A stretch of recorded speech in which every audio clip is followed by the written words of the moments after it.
Chapter 1445.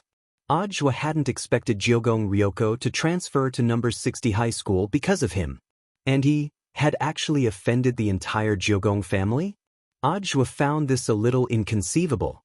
In fact, there had always been doubts about the large-scale disaster that had suddenly descended on the gate between worlds 6 years ago, and this wasn't the first time that Ajwa had faced such doubts. As Wang Ling's number 1 disciple and scapegoat, Ajwa's mental fortitude had long since been tempered to the point that he could even fool a lie-detecting magic treasure. Thus, in the face of Jiogong's questioning, Ajwa just smiled, his heart as calm as an ancient well. He skillfully operated the tea set on the headmaster's table, made a cup of tea for Jiogong, and handed it to her. I don't know why classmate Jiogong says that, but what happened 6 years ago should have long since been settled. Sniffing the fragrance of the tea and the hot water, Jiogong Ryoko's anger when she saw Ajwa suddenly seemed to ease a lot. Heh, who wants to drink tea made by a liar like you? Although she said so, she still reached out to take the teacup. Classmate Jiogong, you need evidence for everything. I don't know why the Jiogong family hates me so much, but if there's any misunderstanding, I think it's better to clear things up as soon as possible, said Ajwa. He sat down opposite Jiogong, and at the same time, observed her expression. She was an ice beauty, and her expression didn't change in the slightest. Emotions didn't show directly on her face. Ajwa was a little familiar with this feeling. After all, his Shifu was also this kind of person. Liar, do you really think I don't have evidence? Jiogong Ryoko sipped her tea and gazed at Ajwa with her purple eyes. Although the incident happened a long time ago, our Jiogong family has put in a lot of effort.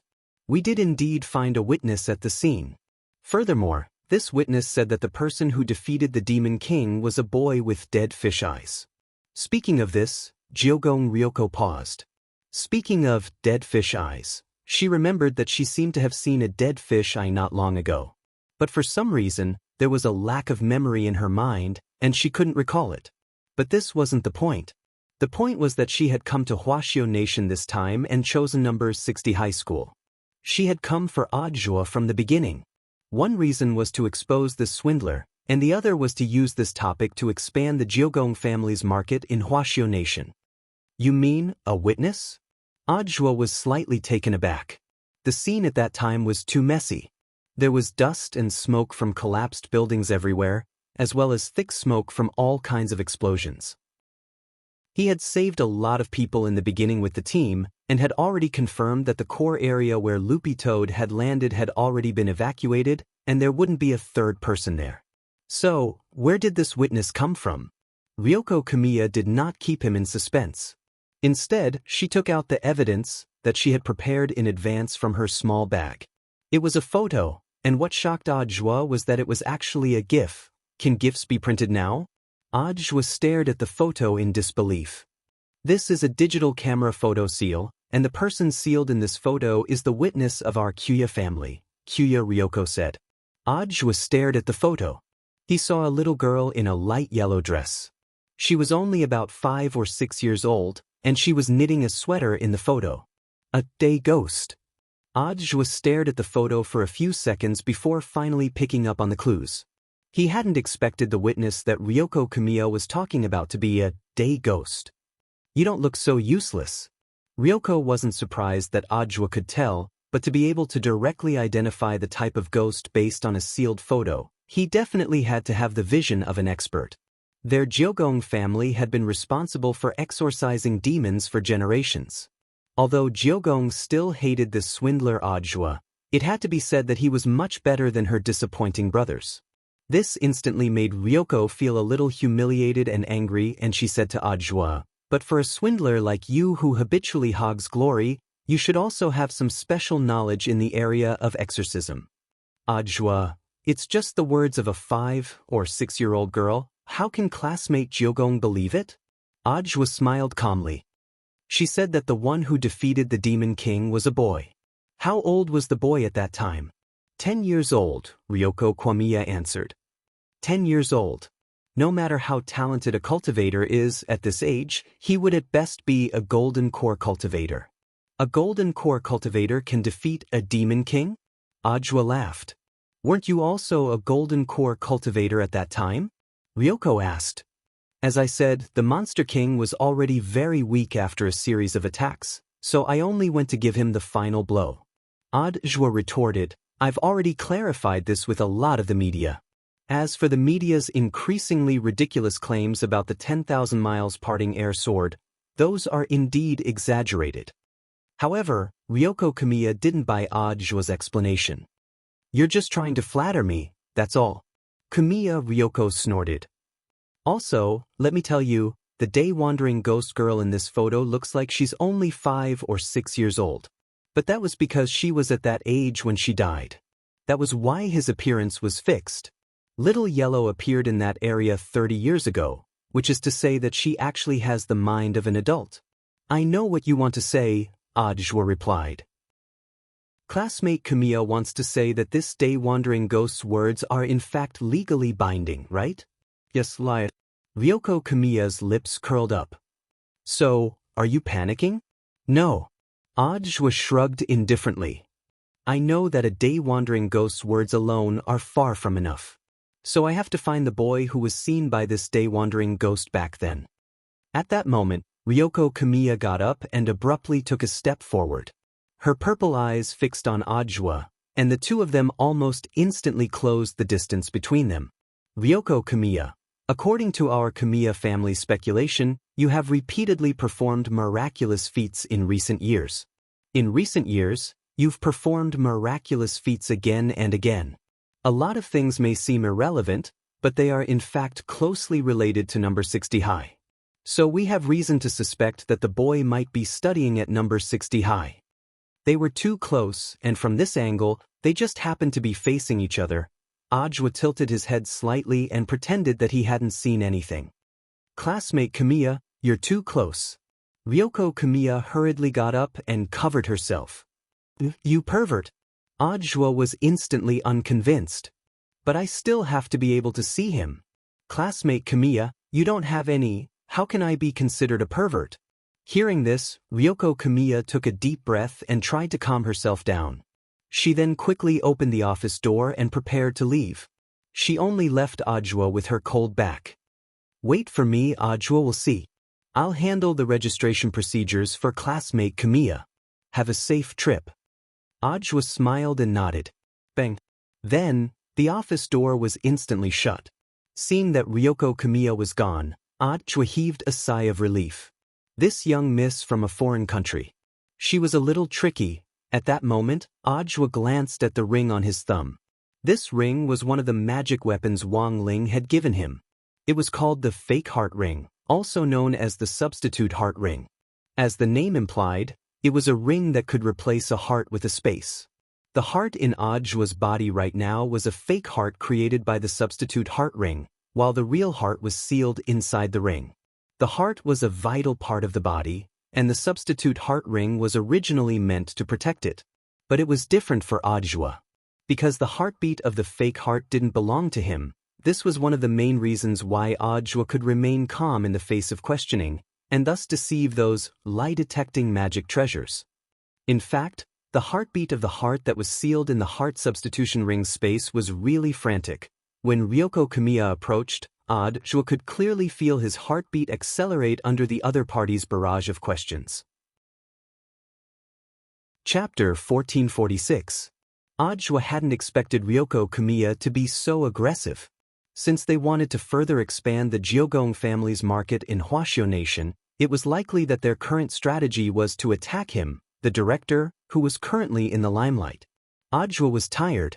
There had already been a lot of doubts about him online. If Kamiya Ryoko released all the evidence, it would probably cause another storm. Only the heavens knew that the Jiogong family would use a day-wandering ghost as a witness. This was because there was indeed no third outsider in the core region at that time. Feng Xing was one of them, but he wasn't an outsider now. Furthermore, even if the Jiogong family could find out who he was, given his temper, he wouldn't say anything. It looks like I'll have to discuss this matter with Shifu as soon as possible, and tell him to be careful in the next few days. Audiobook vaguely sensed that something wasn't right. He immediately sent Wang Ling a text message to warn him to be careful of that girl called Jiogong. because in the previous conversation, Jiogong had specifically mentioned the iconic dead fish eyes. Furthermore, she firmly believed that the boy with dead fish eyes at the scene was studying at number 60 high school. Master, be careful. There's a girl called Jiogong who seems to be searching for dead fish eyes all over the world. She's suspecting what happened 6 years ago. After typing out the text message, Audiobook saved Kamiya Ryoko's phone number in his phone based on the relevant information provided by the Kamiya family. Name note, Queen Idun. Audiobook closed his phone and leaned back on Headmaster Chen's leather sofa as he pondered for a while.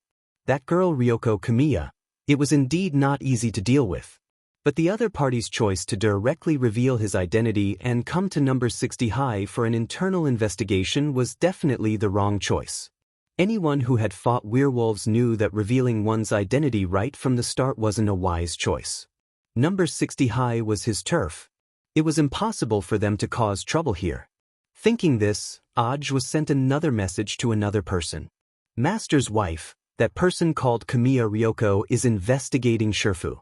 She came to school to register today, be careful.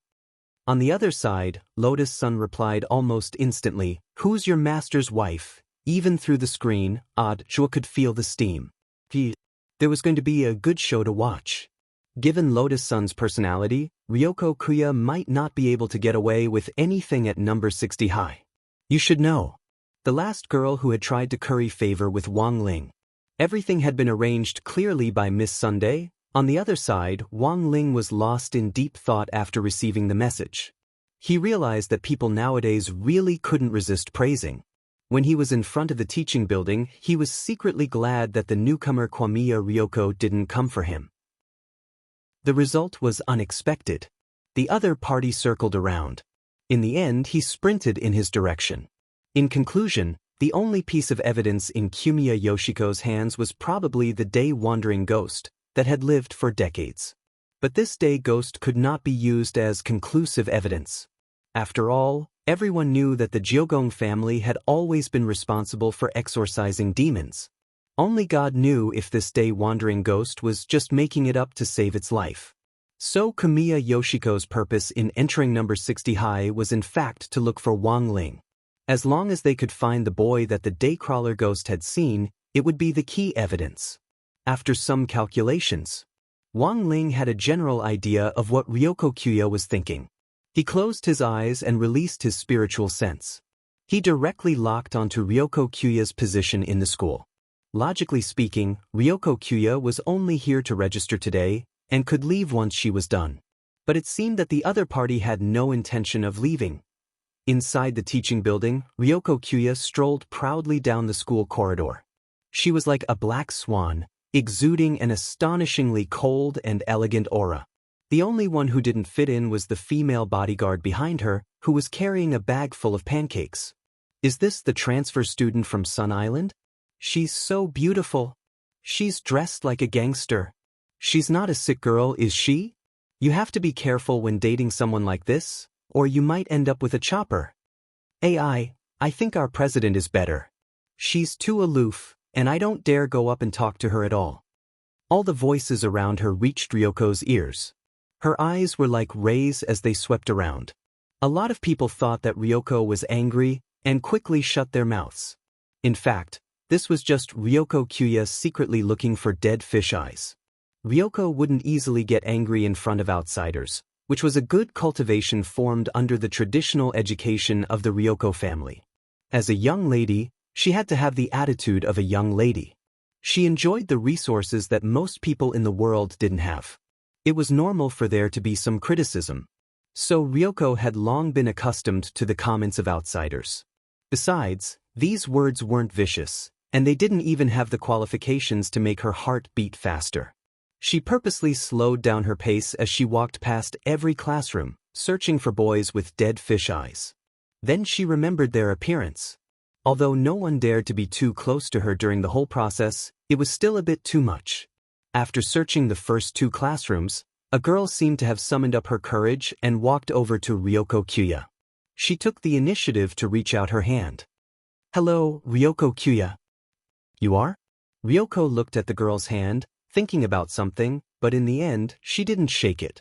She just said, "What's the matter? Just say it." "I'm the secretary of the student union. Our president would like to invite you over." The short-haired girl smiled. She hadn't expected Ryoko to be so cold and aloof, and she withdrew her hand a little awkwardly. "Does your president often exploit you?" Ryoko found it interesting. She knew who the president of number 60 high school's student union was. Huagua Water Curtain Group and the Ryoko family also had business cooperation. Ryoko Kuya and Lotus Sun had once met at a family gathering, but that had been several years ago. "No, there's no such thing. The president is very good to us." The short-haired girl was terrified. "Then why do your hands look like chicken claws? It's obvious that you've been working with words for a long time." Ryoko Kuya sneered. She then took out an unopened bottle of hand cream from her bag and gave it to the girl. This was a special hand cream made by the Ryoko family.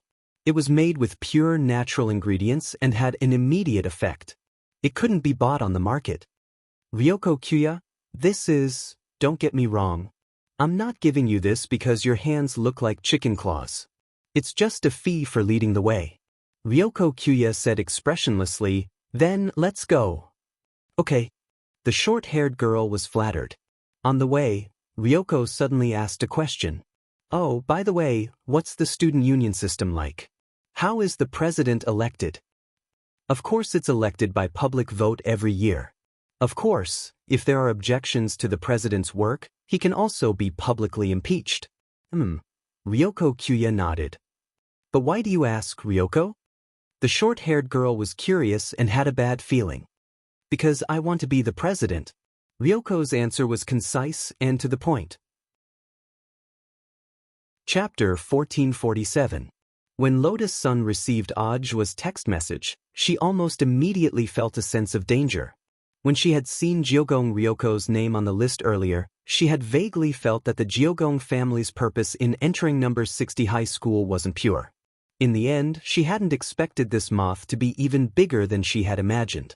Was it actually because of what had happened 6 years ago?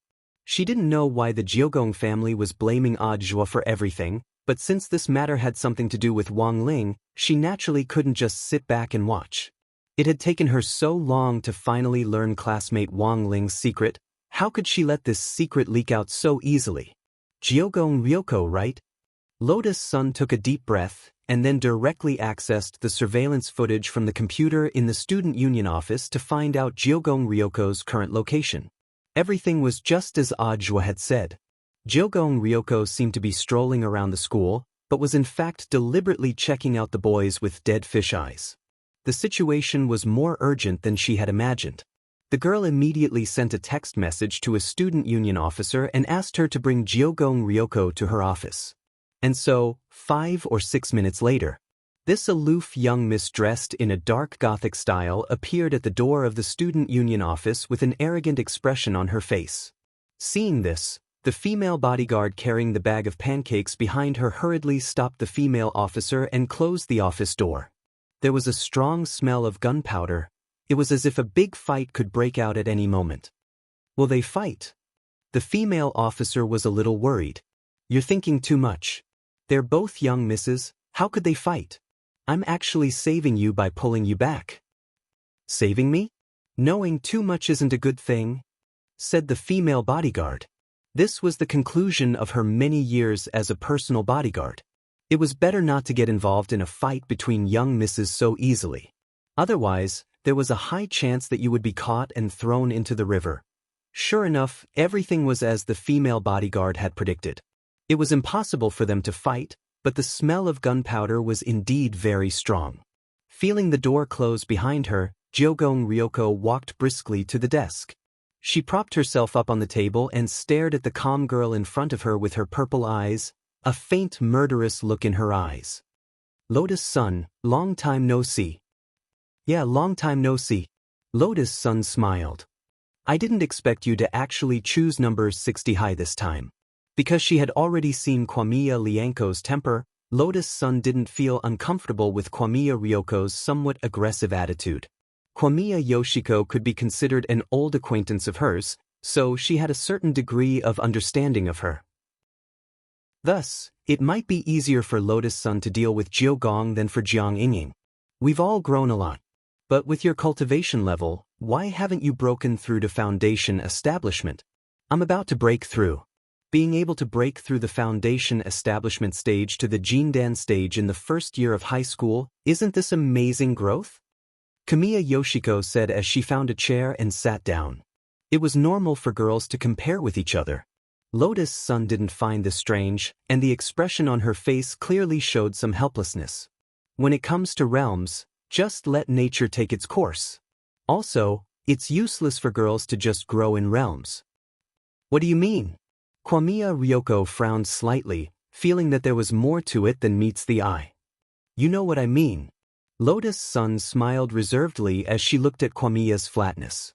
Sometimes, flatness wasn't just an adjective, it could also be a noun. Realizing that Lotus Sun had turned the tables on her, the corners of Kwamiya Ryoko's mouth twitched. Aren't you the same? A little better than you. Lotus Sun straightened her back to show off her curvaceous figure. In a situation where there wasn't an obvious gap between them, being a little better hurt the most. It had to be said that Lotus Sun's words indeed had the effect of lightning bolts. Kwamiya Ryoko instantly had a nervous breakdown. She was both embarrassed and annoyed, and didn't know what to say. After all, this was a topic that only girls would compare and constantly pay attention to.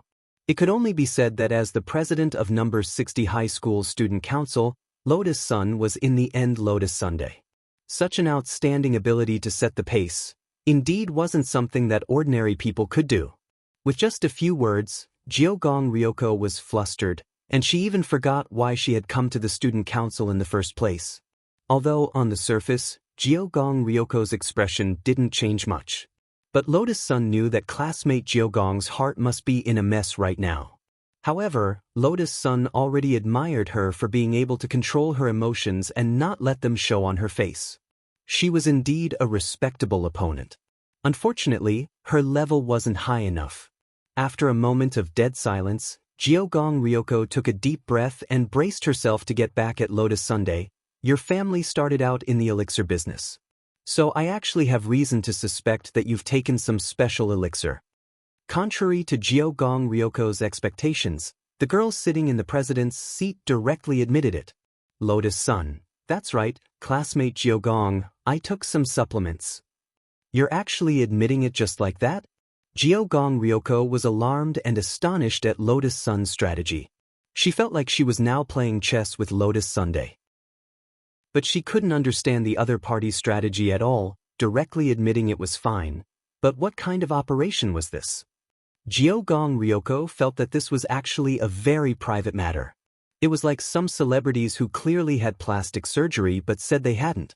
But for girls, that part, of course it had to be natural so they could show off. Although I took supplements, they're all natural. Lotus Sun smiled slightly. Classmate Jiogong should be well aware of the importance of genes. Genes? The supplements I'm taking can only stimulate my original genes and allow me to grow. But if your genes aren't good enough, it's useless no matter how much you eat. Lotus Sun smiled. It's like some of the growth products on the market. If your parents aren't tall, no matter how much you eat, you won't be able to change your genes and grow taller. The more Jiogong Ryoko listened, the more she felt that there was something wrong with her words. Speak clearly, what do you mean? Lotus Sun hurriedly apologized. Classmate Jiogong, don't misunderstand, I didn't mean anything else. I just knew that classmate Jiogong might come to number 60 high, so I prepared a greeting gift in advance. Saying that, she opened a drawer and put the gift box she had prepared on the table. Jiogong Ryoko walked over and stroked the box. What's this? The supplements I took. Lotus Sun smiled. As long as you take them, they'll take effect immediately. Heh, do I need something like that? Jiogong Ryoko snorted, but still reached out to accept the gift with a grateful expression. Don't get me wrong, I'm just leaving it for my female bodyguard. Who knows if it's poisoned? Understood. Lotus Sun nodded. After accepting the gift, Jiogong Ryoko immediately turned to leave. It wasn't until the office door was closed that Lotus Sun's expression completely relaxed. Classmate Jiogong was indeed very difficult to deal with. However, she had won this round, because the so-called supplements in the gift box weren't real supplements. Instead, it was a mild hallucinogenic water called "The Whole World is Dead Fish Eyes." It could be consumed orally or inhaled to achieve the same effect. Those who were affected would hallucinate for 72 hours. As the name suggested, everyone's eyes would turn into dead fish eyes in the eyes of those who were affected. This was what Lotus Sun had predicted might happen, and she had specially commissioned the group's research department to secretly prepare the medicine. She hadn't expected it to really come in handy this time. Elsewhere, after leaving the office, Jiogong Ryoko immediately went to the women's restroom. She couldn't wait to open the bottle of the supplements. First, she sniffed it and then frowned. This should be taken orally. Jiogong Ryoko was deeply conflicted. After all, this was something that had to be eaten. After careful consideration, Jiogong Ryoko felt that it was better to be cautious. "Heh, Lotus Sun, are you trying to trick me into taking the medicine? I won't fall for it. I'm going to test it and see what on earth it is."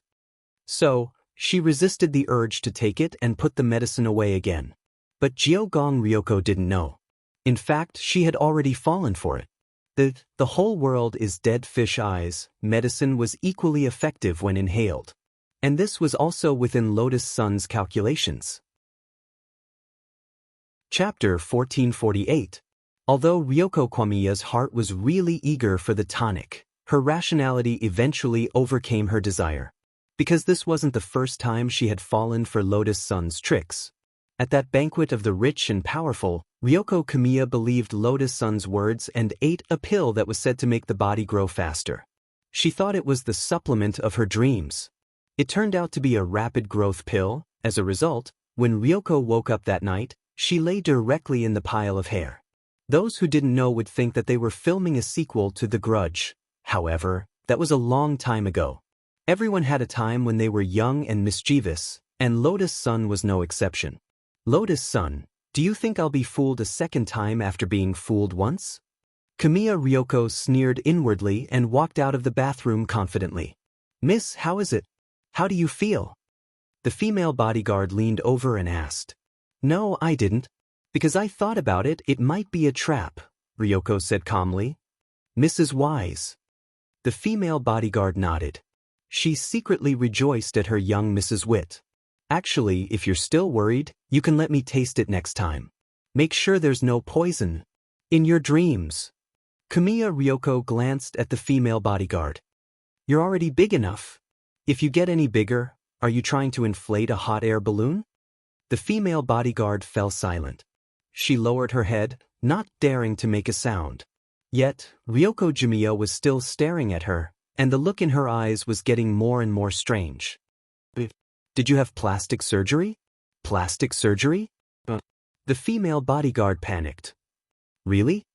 Ryoko Kwamiya was skeptical. "I definitely didn't get breast implants," the female bodyguard said.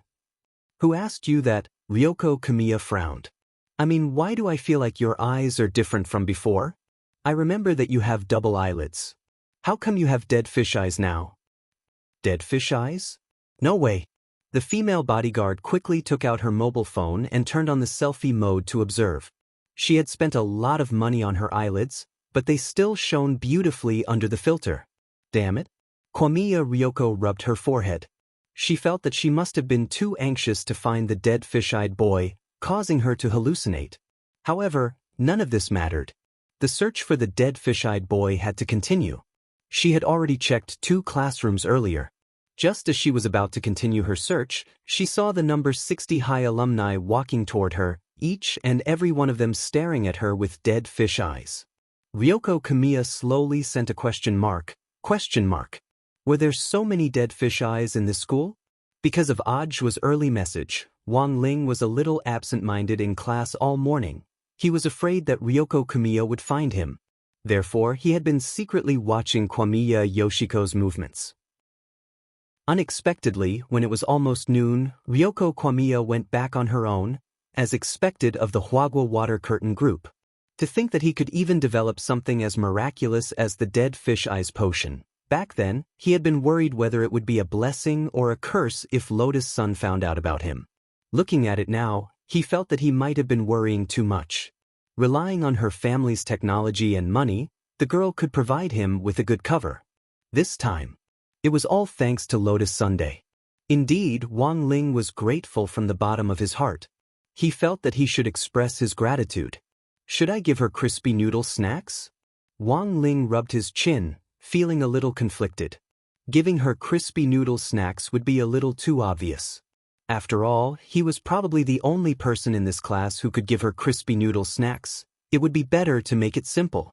Thus, while Lotus Sun was still in the student union office at noon, Wang Ling slipped a white rabbit creamy candy into her pencil case in passing. This was another childhood snack that Wang Ling loved deeply. It was just that he liked it far less than crispy noodle snacks. It was just an ordinary liking. Sometimes, in order to replenish the sugar in his body, Wang Ling would basically carry 1 or 2 of them with him. Of course, while this white rabbit creamy candy looked simple, it had actually been enchanted. As for its effect, he just had to wait until Lotus Sun ate it. Elsewhere, Ryoko Kamiya, who thought there was something wrong with her brain, quickly returned to the high-end villa she was staying in. This was a place the Kamiya family had specially bought to make it easier for Ryoko to continue her activities in Songhai City. The price of the entire villa was 600,000 per square meter, which was undoubtedly an aristocratic area. Kamiya's villa was divided into 5 floors, including a basement. Ryoko's personal space was on the 2nd and 3rd floors. The first floor was used to receive foreign guests, while the basement was occupied by security personnel as well as some researchers. Is Miss feeling better? The female bodyguard poured Kamiya a cup of hot water. Neither she nor Kamiya had expected to be schemed against on their first trip to number 60 high school. A private doctor gave Kamiya Ryoko a detailed checkup. This was a doctor whom the Kamiya family had specially assigned to accompany her. He was a very young but very experienced lad. He had very neat, slicked-back hair and wore a pair of gold-rimmed glasses, looking completely like a society elite. Dr. Komura, how is it? The female bodyguard asked as she looked at the doctor. Kimura Komura quickly concluded, Miss must have been drugged with some kind of hallucinogen. Hallucinogen? Ryoko frowned. I didn't eat that kind of thing. You don't have to take it. High-grade hallucinogens are equally effective when inhaled. Kimura Daikawa put down the stethoscope and said, Inhale. Ryoko seemed to realize something in an instant. She didn't say anything and just clenched her fists. It seems that Miss should already know which part is the problem. Kimura Daikawa tried to restrain his smile. Enough nonsense. Is there any way to remove the hallucinogenic effects? Jiogong asked. To remove the effects of a hallucinogen, we need to prescribe the right medicine, but if we take into account the analysis of the ingredients and the research and development time, it usually takes a long time. The young lady's symptoms were actually not very strong. It will be lifted on its own in about 2 to 3 days, Kimura Daikawa said. This time, I underestimated my opponent. Kwamiya Ryoko sighed. The future is long. Miss, you don't have to be so hasty.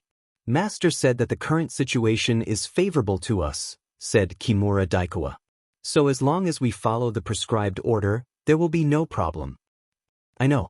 Ryoko Kwamiya nodded. In fact, she had fallen into the trap this time. But for Ryoko Kwamiya, it wasn't like she hadn't gained anything at all. If that dead fish-eyed boy wasn't at number 60 high school, then why had Lotus Sun given her that kind of drug to cover it up? This showed that she might already be very close to the truth. Also, it seemed that Lotus Sun definitely knew something at that moment. The female bodyguard looked at the time and reminded her, Miss, the internet celebrity tech expert you made an appointment with, Master Shochong, is already at the door. Ryoko Kwamiya nodded. Have him wait for me on the first floor. I'll go down after I change. Chapter 1449. Brother Black smiled. Life or death was hard to predict.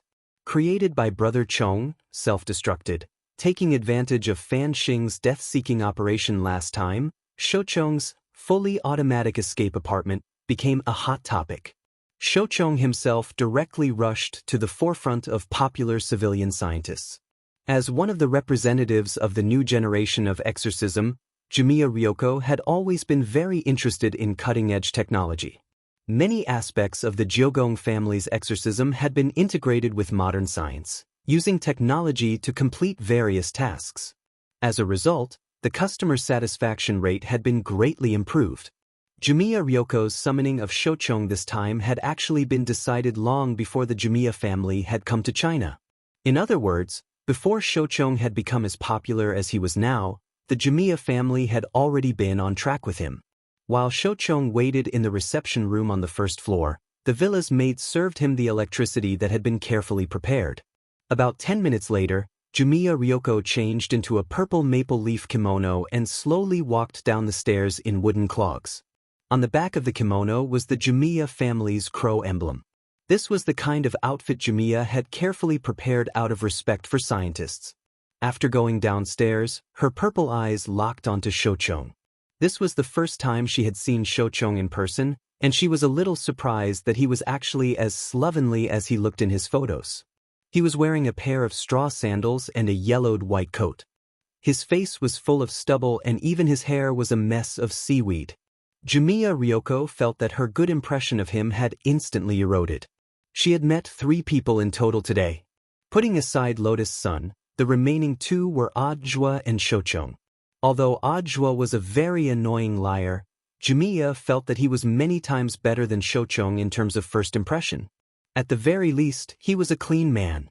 "Miss, how about I let him go back?" the female bodyguard said in a low voice, sensing that the atmosphere wasn't right. "I invited him here, how can I let him go back so easily?" Jimiya Ryoko frowned. She could only brace herself for now, because there was a very strange smell on Shochong. Jimiya Ryoko chose to sit on a sofa a few seats away. Unexpectedly, as soon as she sat down, Shochong's butt automatically moved toward her, as if he had a pulley installed. Jimiya Ryoko was speechless. "Hello, Miss Jiogong." Shochong giggled. "Although this is the first time we've met, I've actually brought a lot of experimental magic treasures that haven't been mass-produced yet. For example, just now when you saw me, you automatically closed the distance between us. This is actually the effect of the social nano underwear that I invented." Social nano underwear. There was an outbreak of influenza a while ago. During such an epidemic, it's actually very important to maintain a good social distance. Shochong began to introduce his product. And this, social nano underwear, can automatically maintain a distance of about 1 meter from the person you see. You don't even need to walk. You just need to sit like this, and your butt will automatically approach it as if it has a pulley. "What if he runs away?" the female bodyguard asked curiously. "That's a good question, Mississippi," Shochong said. "If he ran away, of course he would chase after him. The faster the opponent runs, the faster the buttocks move. So the flaw of this product is that if the speed is too fast, the strong friction will easily burn the buttocks." As expected of Master Shochong. Hearing this, Jimiya Ryoko took a deep breath. She suppressed her urge to curse and did her best to maintain her composure as a young miss. After all, she was the one who had invited him, and she couldn't lose her temper over a disagreement. Also, Jimiya Ryoko had in fact investigated Shochong beforehand, and knew that he had accumulated a lot of inventions that were basically useless, but whether these inventions were useful or not wasn't the point. What Jimiya Ryoko was interested in was Shochong's ingenious design ideas. "Master Shochong should know why I'm here. I've always heard that the Jimiya family is going to attack Huaxiao Nation's demon and exorcism market." Shochong smiled. Ever since he became popular, he had been looking for a suitable partner, intending to mass-produce his inventions and creations. The Jimiya family had contacted him a long time ago. He felt that this was a good opportunity. He had worked for Fan Xing before, but Fan Xing's heart wasn't in the right place. Furthermore, it seemed like he had been cursed by some evil spirit, and had to be hospitalized every 2 or 3 days. A fine bird chose a good tree to nest in. Shochong had long wanted to work in a different place. No matter how rich Fan Xing was. Could he compare to the support of the entire Jimiya family? As long as the Jimiya family can use my products, I think they'll be like a tiger that has grown wings when it comes to demon and exorcism. Now, let me introduce Master, please wait. Jumiya Ryoko didn't intend to let Shochong go on with his introduction, and instead went straight to the point. We do need some high-end scientific research products to help our Jumiya family expand our market, but it's hard to say whether the magic treasures developed by Master will meet our needs. If Miss Jumiya needs a customized magic treasure, that's possible. Why don't you tell me what you think? Said Shochong. I need to find a boy with dead fish eyes. But it's been 6 years, and this boy is now 16 years old. Are there any relevant clues? The only clue we have now is that this boy might be in the high school I'm about to transfer to. Jumiya Ryoko frowned. And I'm not sure if he's had plastic surgery. Plastic surgery doesn't matter. You can change your appearance, but you can't change your genes. If there's genetic data related to this boy, it might be much easier to find him, said Shochong. Right now, the only clue we have is the testimony of a day ghost. Jumiya Ryoko said with a headache. Back then, it was just a boy, and his facial features hadn't fully developed. The Jumiya family had also found many masters to predict what the boy would look like when he grew up based on the description of the day ghost. The result was unreliable. So, what is Miss Jumiya's need? Shochong felt that things were a bit interesting. I hope that Master can develop a magic treasure to help me find this dead fish-eyed boy. It's difficult, and the research and development costs. Is 5 billion enough? Chapter 1450. My research and development has always been fast. It will only take a week for an experimental version of the artifact to appear. Before that, please be patient, Miss Jiogong. At this moment, Shochong got up and said with a smile, I already have a general design idea, so Miss Jiogong, I will take my leave first. As expected of Master Shochong, I look forward to the results of your research and development. Jiogong nodded and tried to squeeze out a smile, but unfortunately, the expression on her face was still very stiff. No problem. Shochong smiled. I will arrange for someone to go to Master Shochong's Research Institute to sign the contract. 5 billion in research and development funds will be paid immediately. Thank you, Mississippi, Shochong bowed. Then he quickly left. 5 billion in research and development funds was something that Shochong had never dreamed of. After all, the Jiogong family was generous. Compared to a self-employed person like Fan Xing, the abundance of funds made Shochong very satisfied. With such a huge research and development cost, he was one step closer to his big plan. Shochong's big plan originated from a meteorite wrapped in black light. This meteorite was still sealed in his research institute. Although it was only 0.5 in size, it contained a huge amount of energy. Moreover, this small meteorite had a shocking amount of radiation and had the magical power to decompose spirit energy. If he could make good use of it, maybe this small black meteorite could provide wireless energy, just like the legendary artificial sun. And this was Shochong's infinite energy big plan. He gave this black meteorite that was only the size of a grain of sand a very nice name, Eternity. The Jiogong family had spent 5 billion as research and development funds to find the dead fish-eyed boy. In fact, Shochong felt that it would only take a few tens of millions to develop such a treasure. As for the rest of the funds, he could invest them all in his big plan. Between the first party and the second party seemed to be the weaker party, but in fact, as long as they were good at calculation, they would not suffer too much. Especially when it came to research and development funds like this. As for how much to invest, it was up to Shochong. Even if it was valued in the end, it would not be a problem. After all, knowledge was priceless. However, for his infinite energy big plan, Shochong estimated that his research funds would at least be about 20 billion. Although he had received 5 billion in research and development funds from the Jiogong family, it was in fact far from enough. So, around that night, Shochong went to another man's house. That was Lotus Sun's villa. Hello, I've heard a lot about you, Master Shochong. The young lady took the initiative to shake hands with Shochong. This made Shochong even more surprised. He purposely made himself look very sloppy. Many passers-by who saw him pinched their noses and rolled their eyes at him. When Shochong first arrived at Kuya's house, He could clearly feel that Kuya Ryoko was trying her best to restrain herself. At that time, he had secretly admired the cultivation of the eldest daughter of the Jeogong family. Unexpectedly, Lotus Sun's generous and warm handshake had given Shochong a whole new impact. It was said that the young lady of Huagwa Water Curtain Group was generous and decent, and it was indeed true. Please wait a moment, Miss Lotus Sunday. Seeing Lotus Sun so enthusiastic, Shochong naturally couldn't be impolite. He took out a spray and sprayed his hands, cleaning them a little before returning the grip. I hope Miss Sun won't take offense. I just came out of the lab and am a little disheveled. It's okay, I understand. Lotus Sun smiled and nodded. Grandmaster, please sit. Then she snapped her fingers. Auntie Chio, who had been waiting respectfully in the back for a long time, brought over the tea and pastries she had prepared. In fact, this meeting with Lotus Sun this time had been a last-minute decision by Shochong. After leaving the Jeogong family, he actually had a few investors he wanted to meet, all of whom were very interested in his new magic treasure.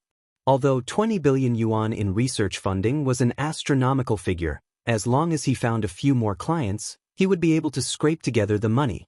But what Shochong hadn't expected was that as soon as he stepped out of Shochong's house, this Miss Sun of Huagwa Water Curtain Group would actually take the initiative to contact him. This was a big fish. One person was worth 100 or even 1,000 investors. For the sake of his research funding, Shochong naturally wouldn't miss out on this kind of client who had the ability to spend money. I'm not someone who likes to beat around the bush. Today, I asked Grandmaster Shochong to come here. I wanted to ask classmate Jeogong what kind of magic treasure he wants you to invent. Dressed in a long blue muslin dress, Lotus Sun held a tray in one hand and a black teacup in the other. Her back was ramrod straight, showing off the figure and demeanor of a young Mississippi. Shochong was silent for a moment, then smiled bitterly. This matter involves the client's secrets. You probably haven't signed the relevant contract yet. Since you haven't, the contract is just a piece of waste paper to wipe your ass. It's not a leak of secrets. Lotus Sun smiled. But even so, I can't say. Shochong frowned, but still decided to keep silent. Although his goal was to raise funds, he still had his professional ethics. Grandmaster, even if you don't say, I know. At that moment, Lotus Sun looked at Shochong and said, Did Miss Jeogong Ryoko ask Grandmaster to create a magic treasure that can find dead fish-eyed boys? Shochong's pupils instantly contracted at these words. This. Shochong's eyes widened, his face full of disbelief. He didn't know where on earth this eldest Miss Sun had gotten this information. He was even more amazed at the girl's ability to control intelligence. Of course, it was impossible for Lotus Sun to do this without alerting the power of her family. Jeogong was a dangerous person. So after Jeogong Ryoko left school, Lotus Sun immediately got in touch with grenade-throwing senior Immortal and asked him to use BattleSec's intelligence network to monitor all of Jeogong Ryoko's movements. During this period of time, everything Jeogong Ryoko had said, done, and met. In fact, everything was in BattleSec's intelligence network. In fact, there were already spies arranged by BattleSec in the Jeogong family's villa. It seems that what I said was completely correct. Lotus Sun smiled faintly. I actually understand why Grandmaster doesn't want to say. But the leak of this information has nothing to do with Grandmaster. My purpose in looking for Grandmaster this time is very simple, and that is, I hope that Grandmaster can develop a magic treasure that can interfere with the other party's magic treasure. Miss Sun, I mean that Jeogong wants you to develop some magic treasure. You just need to develop a magic treasure that can restrain her in the opposite direction, said Lotus Sunday. Developing it in the opposite direction? That's difficult and it won't be cheap. Didn't she offer you 5 billion? At that moment, Lotus Sun raised her willowy eyebrows. Can Miss Sun also offer that kind of price? Shochong was curious. The girl put her black teacup back on the coffee table and just smiled. I'll pay triple. What did Miss Sun say? Shochong couldn't believe his ears. Triple? Now, I'm also working hard to learn how to keep a low profile, but sometimes I have to take action. Saying this, Lotus Sun smiled faintly. If Jeogong wants to play, then I'll play with her. Shochong wiped at his sweat. Now, he completely understood that this was simply a war between women. Women were really scary. Fortunately, he wasn't married yet. Chapter 1451. 4 Huagua Water Curtain Group, which was as rich as a country. 15 billion wasn't a huge sum.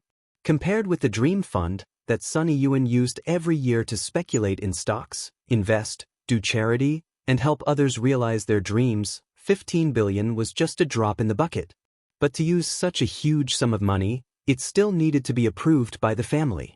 After Lotus Sun made this decision that night, the senior executives of the group, who hadn't discussed it yet, were all shaken and hurriedly got out of bed to find out what was going on. As far as they knew, this obedient and sensible girl had never used such a huge sum of money before. Several senior executives of the group promptly held a video conference to discuss how this huge sum of money would be used in their respective homes. Invest in a scientific research project? Or for that online celebrity scientist, Shochong? A senior executive of the group's board of directors frowned. This project is bound to lose money. In my opinion, that Shochong is a swindler. There are actually a lot of swindlers like him in the civil sciences, who specialize in inventing useless magic treasures to earn patent fees and attract attention. So it's this person I know. Another person nodded and said, I remember that Fan Xing was seriously injured a while ago, and it seems to have something to do with this person. Although they designed a fully automatic escape apartment, they said that because of a lack of funds, they weren't responsible for the landing. As a result, Fan Xing directly turned into a human-shaped slime when he landed. I also remember this. The point is that even if we object, it's probably useless. The final decision will still be in President Sun's hands. Another board member sighed. They were just minor shareholders, although they had the right to object and participate in the meeting. But if Old Man Sun made the final decision, there really wouldn't be any room for negotiation. After all, Sun Yuan still held the majority of the shares. So the question now was why this sensible and obedient young lady would have a relationship with this online celebrity scientist who was in the limelight. Many of the board members were puzzled no matter how they thought about it. At the moment, there were 16 board members in the video conference. When it came to their own interests, these people could also obtain some information by integrating their intelligence network. About half an hour later, someone received an anonymous intelligence message. I know this matter seems to have something to do with the Jiogong family. The Jiogong family? I remember that they just sent Jiogong Ryoko, the symbol of the Jiogong family's younger generation, over for an exchange and study, and specially chose number 60 high. That's right, this intelligence is very reasonable. Perhaps all the disputes this time were caused by the Jiogong family. One of the directors said, according to my information, it's impossible. The young miss of the Jiogong family first went to Shochong, and it's very likely that Lotus Sun decided to marry him in a fit of pique. Is it because you're angry that you have the idea to invest? Many board members laughed loudly in the video. Everyone in the Sun family said that Lotus Sun was well-behaved and had a unique vision, but this kind of youthful behavior inevitably made these old foxes on the board of directors laugh. She was a girl after all. In the future, he would inherit the family business and manage the entire group. Now, it seemed that he was still lacking a lot of experience. By the way, is the information reliable? 100% reliable, but as for the source of the information, allow me to keep you in suspense. Forget it, I don't care where you got the news. It was fine as long as it was reliable. Also, do you know why these two ladies are angry and invested in Shochong? The board member who jumped out to oppose at the beginning said. His surname was Fan, and his name was Fan Mingliang. In fact, Fan Xing was his nephew. Thus, Fan Mingliang had a natural aversion to Shochong. He wanted to find out as much as possible about the situation, because that way he would have enough reason to prove that this investment was due to the two ladies being angry and that they had ultimately blocked the group's funding. Given Old Man Sun's temper, there was a high chance that he would agree to block the funding in order to prevent the girls from getting a reputation as a spendthrift. And in fact, while the board members were on the video call, Old Man Sun was also digging into the details. The other side of the video call was still Chief Secretary Jiang Xiaoche. Old master, 15 billion isn't a small number. Jiang Xiaoche's expression was very serious. What's the reaction of the board of directors? Sunny Yuan asked. They think this is the result of Miss and the young Miss of the Jiogong family being angry. Shoucheng isn't reliable, investing in him will most likely result in a loss, Jiang Xiaoche said truthfully. I knew they would say that. Old Man Sun smiled. After all, Lotus Sun was still young, so the old man had expected that her words wouldn't carry much weight. In Huagua Water Curtain Group, he was the one who truly controlled the entire cake and held the cake knife. But he had to admit that in the end, this cake didn't belong to him alone. It was also very important to consider the interests of the other board members. As far as I can remember, Rong Rong has never used such a large amount of money before, Old Man Sun muttered as he pondered. On the contrary, he felt that this wasn't the result of a spendthrift. Using such a large amount of money, if it ended up incurring a loss, the consequences could be imagined. The board of directors would definitely make an issue out of it and obstruct his granddaughter from taking control of the family business in the future. His granddaughter was also being watched by countless people. He could decide on the allocation of funds. But whether or not she was qualified to inherit the business in the future really depended on her own ability. If she didn't have enough ability, then she could only entrust a third party to manage it. All these years, Old Man Sun had been carefully cultivating Lotus Sunday. Because Huagua Water Curtain Group had been single-handedly cultivated by him. After sowing, fertilizing, watering, and the baptism of time, it had now grown into a towering tree full of fruits. And the owner of this fruit tree, Old Man Sun, didn't want to transfer it to anyone else. Old Master, the board of directors is still waiting for a reply. I know. Old Man Sun smiled as he looked at the video. I've actually thought about it. I don't think Rong Rong will do this kind of project if she's not confident in it. But if she incurs a loss, how about this? Go back and tell the board of directors. I'll sign a separate M with all the board members. At that moment, Old Man Sun's fingers were crossed and his chin was propped up in his hand. He narrowed his eyes slightly as he looked at Jiang Xiaoche. Vam? Jiang Xiaoche was shocked. If Rong Rong makes a profit from this investment, she will be the future heir of Huagua Water Curtain Group. If she incurs a loss, then according to the VIM, I'll choose another third party to represent her. This? Jiang Xiaoche's mouth fell open in surprise. He felt that this matter had blown up a little. Old Master, are you sure you don't want to reconsider? Jiang Xiaoche frowned. Sign it. You didn't listen to my opinion at all on a lot of stocks and investments in the group, and instead made money. Old Man Sun smiled wryly. Sometimes, right and wrong are half and half recorded. Old Man Sun smiled. Although I've made a lot of wrong choices and deductions in my old age, I still believe in Rong Rong. But I still believe in Rong Rong. I believe that I can always make the right decision once. Old Master? Jiang Xiaoche was moved, and there was some emotion in his eyes. Having a grandfather like this was really too enviable. Forget it, I'll talk to the board of directors directly. Help me cut the video over. Old Man Sun's words interrupted Jiang Xiaoche's thoughts. In front of the board members. Apart from the contents of the VM.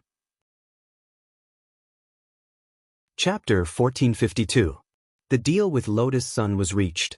Shoucheng left the villa under the escort of a commissioner appointed by Lotus Sun, in order to prevent the Jiogong family's spies from spying on them. Since Battle Sect could arrange spies in Jiogong's house, there was no guarantee that there wouldn't be spies in her villa. Thus, the girl immediately carried out the following plans.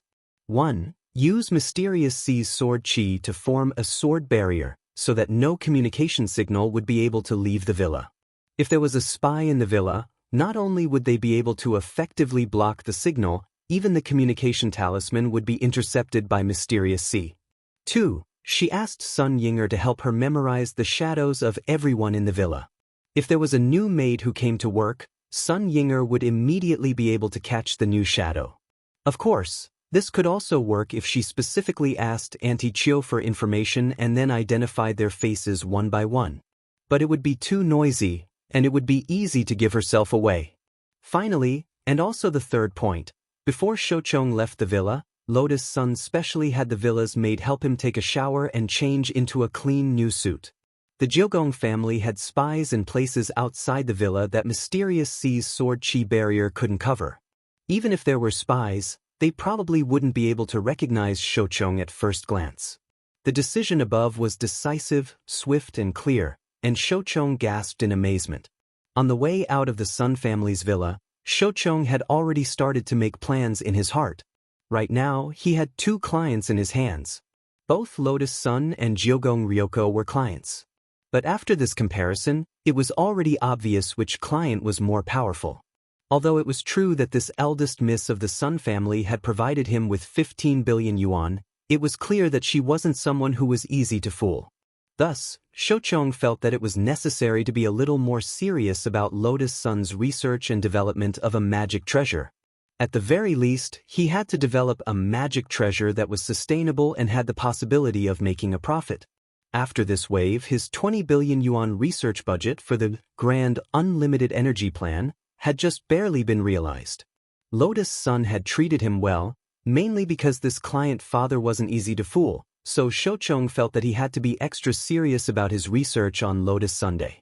Of course, Shochong's own intuition was also a factor. For some reason, Shochong felt a chill down his spine as he talked to the eldest miss of the Sun family. On the other side, after finishing his homework in the study, Wang Ling had been observing the Jiogong family villa and Lotus Sun's movements. Of course, he didn't mean to peep at the 2 girls. He was just purely curious about what these 2 girls were up to this time. The results shocked Wang Ling greatly. For the sake of his pair of dead fish eyes, the 2 girls had invested a total of 20 billion in research funds. Although it wasn't his own money. But Wang Ling's first reaction was still heartache. 20 billion. How many crispy noodle snacks could it buy? Wang Ling remembered that there had been news a while back about the god of gamblers passing away. The legendary god of gamblers had left behind 500 billion yuan to his children. Someone did a simple calculation. What did 500 billion yuan of assets mean? If a person could live to be 100 years old, then this person would have to spend about 13.69 million yuan every day from birth until he died of old age. Only then would this amount of money be completely consumed. Was this the life of the rich? Although Wang Ling's current life was ordinary and not poor, Father Wang's meager royalties weren't enough for him to squander 10 billion yuan with a wave of his hand. If you want to live a rich life, you can marry into our family. Wang Ying crossed her arms and smiled as she leaned against the door. Wang Ling still gave Wang Ying a deadpan look. Marrying into their family was out of the question. Whether or not he had money actually didn't matter much to Wang Ling. In any case, he just needed to have enough money to buy crispy noodle snacks. Money was a thing. It didn't matter to Wang Ling if he couldn't bring it with him when he died. But there were times when illusions were pretty interesting. For example, Wang Ling remembered fantasizing about it when he was a child. If everyone in the world gave him a dime, then wouldn't he become the richest person in the world? Ling Master, is this how you feel about this 20 billion yuan? Wang Ying looked at Wang Ling. Wang Ling was expressionless. He actually didn't quite understand what Wang Ying meant, but he knew that there was a hidden meaning behind her words. She did it all for her. Wang Ying opened his mouth, but in the end he couldn't continue. He knew that as long as the Tao Talisman seal existed, his Ling Master would always be like this when it came to matters of the heart. At this stage, this was something that was hard to change. He could only wait for the day when Wang Ling could truly control his power, and perhaps then he would understand. But when that time really came, perhaps those feelings that had been suppressed in his heart would instantly erupt like a geyser. Wang Ying rubbed his chin as he thought about what might happen in the future. He was instantly very curious. After sending Shochong off without a hitch, Lotus Sun finally started to finish the school homework. Because of the Rubik's Cube collection a few days ago, the girl had to wake up early to do her homework. But that wasn't necessary now. The follow-up Rubik's Cube collection had already been suspended because it was said to be very risky. So, was Wang Ling actually still thinking about her? Thinking this, she was in a great mood. She sorted out the evening's homework and opened her pencil case. Although there were a lot of test papers, these exercises weren't difficult for the girl. If she settled down, she could finish one in 10 minutes. Thanks to the teacher's sea of questions, many of the multiple-choice questions had almost become directional thinking. After doing this many times, she didn't even need to review the questions. She just needed to look at the options to know where the answer was. She was feeling for a pen in her pencil case when a white rabbit creamy candy suddenly caught the girl's attention. Lotus Sun was startled. Question mark. How could there be candy in her pencil case? Sun Yinger looked like she was watching a show from behind. She resisted the urge to spoil the story and observed the girl's reaction when she saw the candy. At that moment, the girl picked up the white rabbit creamy candy and sniffed it carefully.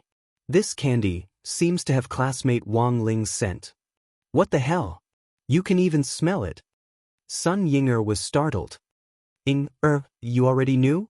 Lotus Sun was astonished. That's right, but seeing that you were so focused on dealing with Jiogong's mistress, I didn't warn you and wanted you to discover it yourself. I didn't expect your sense of smell to be so strong. Sun Yinger was taken aback. Classmate Wang Ling always had a very light scent of soap on him. Lotus Sun was a little shy. Also, don't talk about classmate Jiogong like that. Fine, after all, it hasn't been determined yet. Sun Yinger nodded and then looked at Lotus Sun curiously. How about it, do you want to try it? Ling Zhenren's candy has been enchanted and has a special effect. Will it expire? Of course it won't if it's been enchanted. Then I have to keep it, Lotus Sun said with a smile. There was only one candy. It would be too much of a pity to eat it just like that. Sun Yinger spread her hands helplessly. I knew you couldn't bear to do it. Do you still want to ensure it? Lotus Sun's eyes lit up at this. Although you usually shoot your mouth off, you finally brought up a great idea. Sun Yinger, Lotus Sun thought for a moment. I still have some pocket money left this month, so I'll buy insurance with what's left. When I get my pocket money next month, I'll renew the insurance. Sun Yinger, so how much pocket money do you have each month? Lotus Sun, not much, just 1 billion. Sun Yinger. Chapter 1453. Although Lotus Sun had paid for it herself, it was still Jiang Shaoqi who had taken care of it. Jiang Shaoqi had just signed the VAM with the board of directors and settled the 15 billion yuan matter. When he immediately contacted the insurance company for Lotus Sun, he felt as if he was a tool man. But he didn't feel annoyed at all. Being asked to do something by Lotus Sun made him feel like he was being relied on. Very good. By the time he was done with everything, it was already close to 10 in the evening. Only then did Jiang Shaoqi remember that he had a dinner appointment with Jiang Yingying. He had booked the hotel beforehand. Because of the board of directors matter, he had texted Jiang Yingying and told her to wait in the hotel for a while. In the meantime, she could go to a spa or something. Of course, Jiang Shaoqi would be the one paying for it. Jiang Yingying was a shrewd girl. The cost of this hotel was so high that she couldn't afford it with her allowance. She was mainly worried that Jiang Shaoqi would stand her up, so Jiang Yingying had been very cautious from beginning to end in the hotel restaurant. Just when she thought that Jiang Shaoqi had really stood her up, in the distance, a tall young man with a straight nose and a pair of vintage glasses walked over to her. He pulled out a chair in front of her and sat down. Sorry I'm late. I had a last-minute mission. At first sight of Jiang Shaoqi, Jiang Yingying's impression was that this Che in front of her was pretty much the same as the image she had imagined. He wasn't as handsome as she had imagined, but his looks were pleasing to the eye. It's fine. Seeing that Jiang Shaoqi had arrived without a hitch, Jiang Yingying secretly heaved a sigh of relief. Finally, she didn't have to worry about her wallet anymore. You didn't go to a spa? Jiang Yingying blushed. She felt that if Jiang Shaoqi found out that she hadn't gone because she was afraid of being stood up, he would probably laugh at her. It's fine. It's normal for a girl to be careful when she's out. Jiang Shaoqi smiled and smoothed things over. Then, he picked up the tablet on the table and started to order. Is there anything you don't eat? Spicy, I can't really eat much, said Jiang Yingying. Perfect, I don't like spicy food either. Jiang Yingying nodded and started to order at lightning speed. He was very familiar with the menu of this hotel. The restaurant in the hotel had been closed for the day, but the chefs in the kitchen hadn't gotten off work yet. That was because this hotel was owned by Jiang Shaoqi himself. Did Big Brother Archer run into another case? Jiang Yingying asked curiously while they were ordering. Earlier, Jiang Shaoqi had told her that he was a detective. Lying to girls was something that Jiang Shaoqi often did. Most importantly, he had almost never made a mistake. He could clearly remember the identity and story that he had casually made up, as well as the girl that corresponded to this identity and background. Yes, this is indeed a very difficult case. In order to protect a pretty boy, a rich woman embezzled 15 billion from public funds. Therefore, he answered almost instantly, which naturally made people think that he was a real detective. 15 billion? Jiang Yingying was astonished. Although she was the granddaughter of the 10 generals, Marshal Jiang had always been incorruptible. Jiang Yingying had never heard of such a huge figure. Not only that, but she also plans to spend 1 billion on insurance for the pretty boy's gift, Jiang Shaoqi said. What gift? Diamond ring? Jewels? Jiang Yingying asked. A milk candy, Jiang Shaoqi said. Is that necessary? That's such a waste of money. Jiang Yingying despised this kind of evil capitalist behavior. That's right. I think it's a waste too. Jiang Shaoqi also said. He looked at Jiang Yingying and smiled. So, should we discuss pretending to be a couple this weekend? Okay. For some reason, Jiang Yingying suddenly felt her heart beat faster. Perhaps it was because of the current atmosphere, or perhaps it was because the Jiang Shaoqi before him was gentler than he had imagined. This is the detailed list of pretending to be a couple. You can choose the ones you like. In addition, I'll be responsible for all the expenses involved. Jiang Shaoqi pushed his glasses up the bridge of his nose, took out the list that he had prepared beforehand from his chest pocket, and handed it to Jiang Yingying. The title of the list, List of Pretending to be a Couple 1. Holding Hands 2, upgraded version of holding hands, all 10 fingers clasped tightly. 3. Hug 4, upgraded version of hug, backward approach. When Jiang Yingying saw the 4th item, she felt terrible. Backward? What's backward approach? It's hugging you from behind. Doesn't that make us look more like a couple? It makes us look more intimate, Jiang Shaoqi explained. And then, 5. Shopping for clothes together. 6. Shopping together, go to the fitting room together. 7. Eating together. 8. Eating together, feed each other in front of everyone. 9. Kissing. 10. Kissing together, French-style deep kiss, Jiang Yingying. On Friday, December 11th, when Wang Ling went to school again in the morning, he found that the old pancake grandpa's pancake stall at the entrance had already become a large flagship store. There were even employees to help out. Although Kyoko Ryoko was a troublesome person, she was essentially a tsundere. But judging from this incident, she was a woman of her word, and actually wasn't a bad person. And most importantly, this girl also liked to eat crispy noodle snacks. Wang Ling felt that the strategy to deal with Kyoko Ryoko didn't necessarily have to be the same as before, physically erasing her memories or something. It didn't seem bad if he could turn her into an ally. This was the first day that the flagship pancake store had opened, and the people who came to buy the pancakes were basically regular customers. Many of the number 60 high alumni were astonished by the change overnight. The happiest person was naturally the grandpa of the pancake stall. Oh, classmate Wang Ling. Come quickly. Today's pancakes are all on me. After Wang Ling walked over, the grandpa pulled him aside and said in a low voice, I really have to thank classmate Wang Ling this time. The school said that you're a mascot, and it's true. When you came to buy pancakes yesterday, you instantly helped me attract an angel investment. Wang Ling. Actually, this had nothing to do with him at all. The grandpa, if you want to eat pancakes in the future, just say the word. I can still afford to treat you to 1 pancake. It's free. Thanks, don't thank me, we're friends. The grandpa nudged Wang Ling lightly with his elbow, and then said, Wang Ling, there's something else I want to talk to you about. Wang Ling, ? Actually, I want to talk to that classmate Kyoko. Although classmate Kyoko helped me open the store, it seems that she has a strange request. The grandpa said, she wants me to help her record those boys with dead fish eyes. Wang Ling. Chapter 1454. For the first time, Wang Ling realized how valuable his dead fish eyes were. When he had been born back then, Mother Wang, who had been keen on having double eyelids, had even despised them. If it weren't for the fact that a plastic surgeon's knife couldn't cut through his eyelids at all, Mother Wang would have already forcibly made him a double eyelid long ago.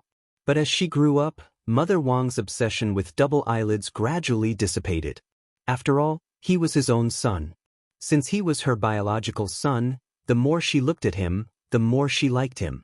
Right now, Kamiya Ryoko and Lotus Sun had actually made such a big fuss over his eyes.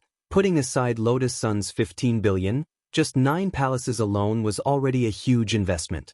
He spent a huge sum of money to invest in defense and helped the old man build a pancake flagship store to monitor the situation. He actually thought of letting Grandpa Chen monitor him at the school gate. This was quite a good move. After that, there would probably be all sorts of other operations. Fortunately, Wang Ling had always had a good relationship with the old man. Uncle Chen naturally wouldn't betray Wang Ling so easily. There was a reason behind this. It was said that Uncle Chen's grandson also had dead fish eyes, but he died young because of a serious illness in his early years. So every time Uncle Chen saw Wang Ling, he felt like he was seeing his own grandson. After half a semester of familiarity, the relationship between them naturally became closer. Wang Ling, do you think this girl has taken a fancy to you? Uncle Chen suddenly said at that moment. Wang Ling felt that the system's idea was very dangerous. It was time to make use of his disciple as his chief tool. No, to be precise, he was his chief disciple. This was the moment when Ajua's role was to block arrows. Jiao Gong's goal was different from Jiang Yingying's. The main reason was to find him and question him face to face, so as to expose the fact that Ajua had taken the blame for him back then. But there was no way Wang Ling would let Kamiya Yoshiko get away with this. In the General Administration's office, Ajua's expression was unusually calm after receiving Wang Ling's message. After his meeting with Ryoko Kumiya in the headmaster's office yesterday, Ajua knew that this eldest miss would definitely stir up even more trouble. Naturally, Ajua already had a plan to deal with the menacing Ryoko Kumiya. Grenade-throwing Senior Immortal was sitting on one side in the office. This time, he had come to Ajua's office to discuss the situation. After all, Ajua still had work to do. For the general administration of 100 schools to go to the battle sect every day, it seemed a little too unprofessional. It was almost time for the Alliance of 10,000 Schools leader election, and the closer it was to this juncture, the more Ajua had to be careful. The battle sect was full of brothers, so it didn't really matter who joined whose sect. Grenade-throwing Senior Immortal was actually a very casual person.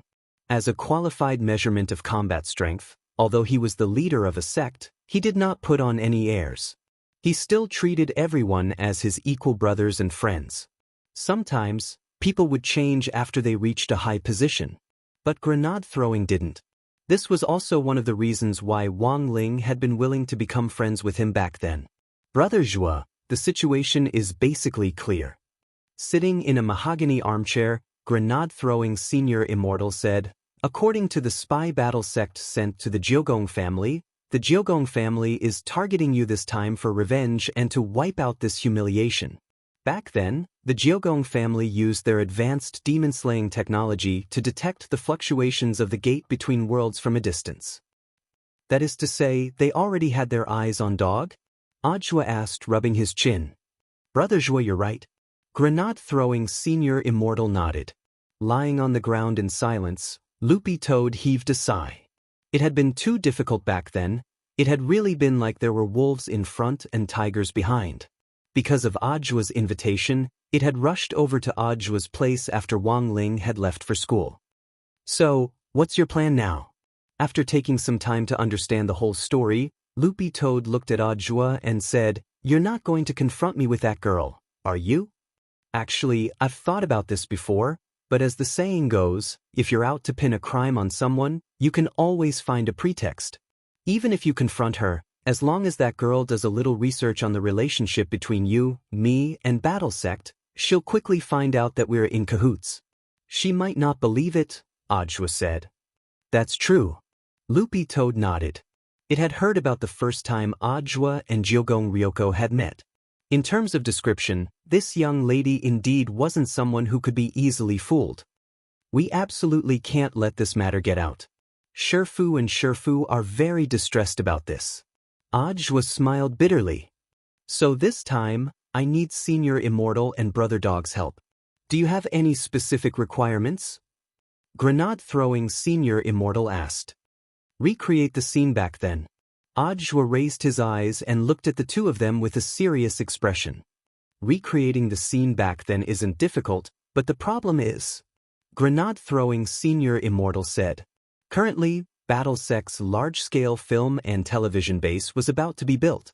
In order to promote the sect, Grenade-throwing Senior Immortal planned to look for core members of the sect to shoot a big movie with BattleSect as the theme. And now, the film and television base could be put to use right away. Furthermore, unlike those special features, all the scenes could be perfectly reconstructed in a 1:1 ratio. When Loopy Toad had been rewarded back then, an area had directly been reduced to ruins, and a lot of buildings had been blown up. Modern cultivators could directly achieve these scenes by combining magic with magic treasures, and didn't need post-production special effects at all. Since they wanted to make it look real, naturally, they had to blow up real things. As for the gate between worlds, that was even more convenient.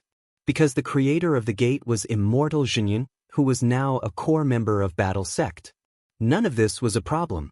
But the point was, I know what Senior Immortal wants to say. At that moment, Audiobook said, the demon world and Earth are currently on friendly terms. Although it's all an act for that girl, it wouldn't be good if this got out. Audiobook had already thought of this. In essence, this was an act to deceive Ryoko Q. But this matter had to be kept top secret. If it was accidentally leaked, some media with ulterior motives might maliciously speculate and publicize it, and it was very likely that the relationship between the two worlds would deteriorate again. I understand that. You didn't call me over to make me an actor, did you? Loopy Toad raised its dog head and stared at Audiobook, feeling that it had already smelled something. Dogs are man's best friends. How could I abuse them?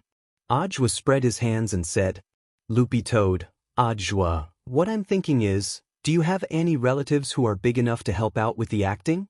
I'll have to ask. Loopy Toad said. For Loopy Toad, it actually wasn't difficult to find an actor. Especially since this matter was related to the Lord, it was even easier to deal with. If those toads in the clan knew that Loopy Toad was working for Wang Ling, they would probably fight to the death to get the role. Elsewhere, during the morning self-study period, Teacher Pan led Jiang Yingying into the classroom. Wang Ling couldn't help breaking out in a cold sweat as he had a very bad feeling. Old Pan solemnly introduced Jiang Yingying to the whole class. Students, Student Jiang Yingying is a new transfer student. She's also a top student. I hope you'll learn from her. Super Chen and Hirogwa had already found out about Jiang Yingying's arrival at school after their meeting in the canteen on Wednesday. Then, news of Jiang Yingying's arrival had spread throughout the class. It was just that Hirogwa and the others hadn't expected Jiang Yingying to actually join their class. It's your first time here. Student Jiang, you can directly tell me where you want to sit. Old Pan smiled. The girl in front of her was not only a top student, but also the granddaughter of one of the 10 generals, Marshal Jiang. Naturally, it was within Old Pan's power to choose a seat. Then, teacher, can I sit in the last row by the window? Jiang Yingying smiled. You want to sit behind student Wang Ling? Teacher Pan was a little astonished at this choice, and she whispered in Jiang Yingying's ear, don't blame me for not warning you, student Wang Ling is an enigma. If you sit behind him, I'm worried that you'll also become autistic. I won't, teacher. Jiang Yingying said, I'm tall, and I'm afraid I'll block your line of sight if I sit in the front, so I'll sit in the back. All right, student Jiang, but I need to check if I can sit in the last row, Teacher Pan said. You still need to check? Jiang Yingying was startled.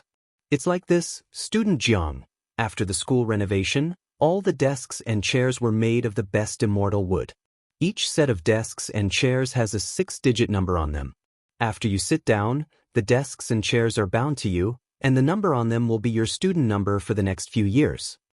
Jiang Yingying, is there something special about the numbers? That's right. Teacher Pan nodded. These numbers are based on the order in which each set of desks and chairs was produced. Jiang Yingying, as she explained, Teacher Pan used her authority as a teacher in charge to check the information on this set of desks and chairs on her tablet. Then she sighed. I'm very sorry, student Jiang. I'm afraid you'll have to choose another seat. Jiang Yingying didn't understand. It's like this. According to the order in which they were produced, the number you chose is 006666. This is a beautiful number, and you'll need to pay extra for it. Jiang Yingying turned pale with shock. She had come to school to choose a seat, and there was actually a bloody beautiful number. Which little genius had come up with this idea? Just at that moment, Lotus Sun, who was in the crowd, inadvertently smiled. The girl's lips curled up slightly, her expression full of certainty. Everything was under her control.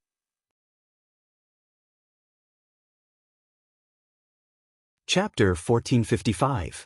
After number 60 high school reopened, she had expected a transfer student to join them. So the pretty account settings weren't just for Jiang Yingying, but to prevent other people, especially other girls, from getting close to Wang Ling. Wang Ling had always been in the second to last row by the window. Hero Guo was sitting in the corridor on the right, and Super Chen was sitting in front of him. Then, all that was left was to guard against the seats behind him. It was just that she had never thought that the plan she had come up with back then would actually be put to use today. On the dais, Jiang Yingying looked a little anxious. Teacher, does it mean that I just have to pay for it? Old Pan was a little surprised at this answer. Classmate Jiang, do you mean that you want to buy it? The pretty account seats weren't cheap. She knew that Jiang Yingying had always been a thrifty girl, and had always carried out Marshal Jiang's style of being content with poverty. Buying pretty accounts really didn't seem like something Jiang Yingying would do. I'll buy it no matter how much it costs. Classmate Jiang. As the teacher emerged, after teaching for so many years, Old Pan had seen all kinds of students. No matter what kind of tricks a student had up their sleeves, they could hardly hide from her. After seeing Jiang Yingying's obsession with the last seat by the window, Teacher Pan almost instantly understood. She turned her gaze to the mascot in the second to last row by the window, who was pretending to look out the window in an attempt to hide his embarrassment. Could it be that she admires classmate Wang Ling? He's only just started school, surely it can't be, Teacher Pan muttered in her heart. To be honest, she also didn't know why Wang Ling was so popular with women. He was clearly a man of few words, but it just so happened that he was especially popular with the girls. Could it be because of the sense of mystery that came with his reticence? Old Pan really couldn't understand the taste of young people nowadays. But she didn't dare speculate about the relationship between Jiang Yingying and Wang Ling. Although number 60 high school rules didn't restrict students from falling in love, as a traditional and conservative teacher, Old Pan still did her best to put an end to puppy love in class. As long as she found the slightest sign of trouble, she would immediately strangle him in the cradle. In fact, Jiang Yingying was originally assigned to another class. However, due to her outstanding performance, she had the intention to transfer to Class 3. In the end, she joined Wang Ling's class. He had picked up a top student who could pull his grades down. What if puppy love caused his grades to drop? What should he do? At that moment, Old Pan glanced at the quotes displayed on her tablet. The price of this set of desks and chairs is 50,000 yuan. To be honest, this was not a price that an ordinary student could afford. After some thought, Old Pan looked at Jiang Yingying seriously and asked, Classmate Jiang, are you sure you want to buy it? I'm sure. The stubborn girl still refused to give up this opportunity. Although she had never been a spendthrift, she still had some personal savings. During the holidays, the elders who visited Marshal Jiang would always give her red packets as a token of appreciation. However, they were afraid that they would get into trouble if the red packets were too big, so the amount of the red packets were not very big. Hundreds of years of accumulation, Jiang Yingying currently had about 90,000 yuan in her savings. She felt that was more than enough to buy a seat. Then, classmate Jiang, would you like to pay with a card or? Old Pan looked at Jiang Yingying with a smile. 500,000. Jiang Yingying was stupefied. Everyone in class was in an uproar. Even Lotus Sun was in an uproar. She had actually added an extra 0 to the total amount. This was outrageous. But very quickly, the clever girl reacted. Old Pan was probably putting an end to puppy love. Furthermore, Lotus Sun was well aware of this. If someone found out about this, they would definitely run out and question her. Then what's going on between you and Wang Ling? Lotus Sun had already prepared an answer for this. Classmate Wang Ling was like a block of wood. So how could this be called puppy love? It was clearly a crush and an unrequited love. Liking someone was really too hard. On the dais, Old Pan had thought that Jiang Yingying would already be thinking of giving up after she had lied about the price. However, she never expected that this girl's temper would be even more stubborn than she had imagined. The teacher, "Can you wait for me? I can buy it, but I need to raise some money." For Jiang Yingying, 500,000 was a huge sum of money, and it was unrealistic to raise it in a short period of time. So she thought of borrowing it. Who could she borrow it from? Jiang Xiaoche was in fact a ready-made target. Jiang Yingying felt like she had gone crazy. She had actually run off to borrow money from someone she had only met once. Teacher Pan pulled Jiang Yingying back. "Classmate Jiang, please reconsider. I don't think you need to chase after a pretty seat. Because it's not worth it at all. I know why you insist on sitting in that seat. I'm afraid it's because classmate Wang Ling is a mascot." Jiang Yingying, Wang Ling. Wang Ling knew that Old Pan was definitely saying this on purpose. She was giving Jiang Yingying a way out of this embarrassing situation. But at that moment, the girl on the dais was so confused that she couldn't hear anything at all. Her mind was filled with a classic quote from a live streamer on some treasure trove. "Oh my God." But it was obvious that Jiang Yingying couldn't calm down at that moment. "Teacher, I still want to." "Very well, classmate Jiang. Since you want to buy it, I won't stop you." Old Pan let go of Jiang Yingying's hand. "But before you buy the pretty seat, I have to read out a few things to take note of." This wasn't something Old Pan had added on at the last minute, but had been there all along. She was playing hard to get. In any case, Jiang Yingying wouldn't listen now, so she might as well read out the rules of the pretty seat to her. Maybe she would calm down? There are other things to take note of? Jiang Yingying was puzzled. Old Pan nodded and said, 1. After you pay, you'll automatically get the right to use the pretty seat for a year. It's not permanent. Jiang Yingying was startled. Old Pan didn't answer Jiang Yingying, but directly read out the second rule. 2. If you want the right to use it permanently, you must first apply for a pretty seat membership card. The membership fee is 10,000 yuan per year. If automatic renewal is enabled, the annual fee is 9,500 yuan. Note, if you pay the membership fee for 3 years before graduation, the pretty seat can be mailed home by the school for permanent use. Alternatively, the seat owner can place it in the school history museum and carve his or her name on the back of the seat. 3. If you have the pretty seat and your membership, the following privileges will be unlocked. 1. The teacher in charge will call you for morning service every day. 2. The advance notification service before contacting your parents. 3. Additional free tutoring service. 4. If you are subjected to violence on campus, you can ask the sports team teacher to beat you up at any time. Note, Gold membership and Diamond membership privileges will also be introduced in the future. Please look forward to them.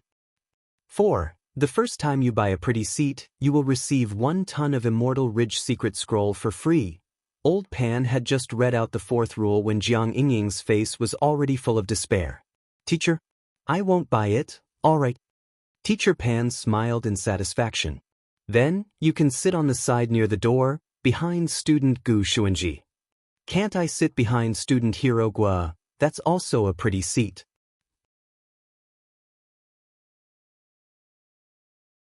Chapter 1456. It was clear that Jiang Yingying had been arranged. At the same time, she also realized how frightening Lotus Sun was, but Jiang Yingying had never been someone who gave up easily. She didn't give up. If she couldn't sit behind Wang Ling, then there was only one last option left. After class, Jiang Yingying pulled Hero Gua aside.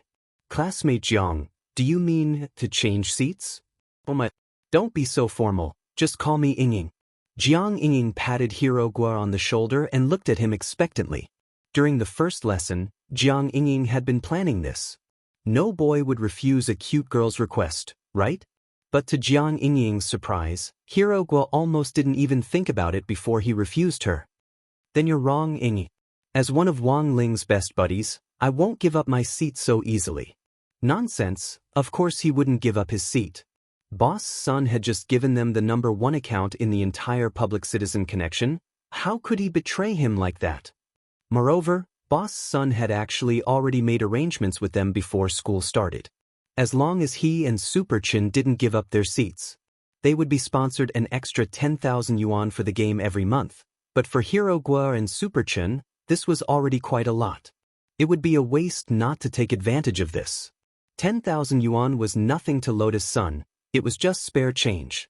But considering that excessive spending in the game could make people mentally dispirited, the girl hadn't given them much, and had only done it as a gesture of goodwill. Furthermore, she had made an agreement with them that if their grades were at the bottom one day, the sponsorship would be cancelled. Previously, Hirogwa and Super Chin hadn't really understood the girl's actions. But now, they completely understood. After school that day, Super Chin and Hirogwa left together. When Hirogwa mentioned Jiang Ying, Super Chin had a strong reaction. Sure enough, she came to look for you. She also came to look for me. Everything was within Boss Sun's expectations. Super Chin wiped at his sweat. He was instantly glad that he hadn't gotten together with her, otherwise he really wouldn't have been able to handle it. As for a girlfriend, it was better to find a naive and sweet girl. Boss Sun is very far-sighted, he's indeed amazing. Hirogwa nodded. Tomorrow is Saturday, the day we agreed to go to Old Street. We'll have to figure out a way to slip away. I remember there's an in-style internet cafe on the Old Street. It's pretty good.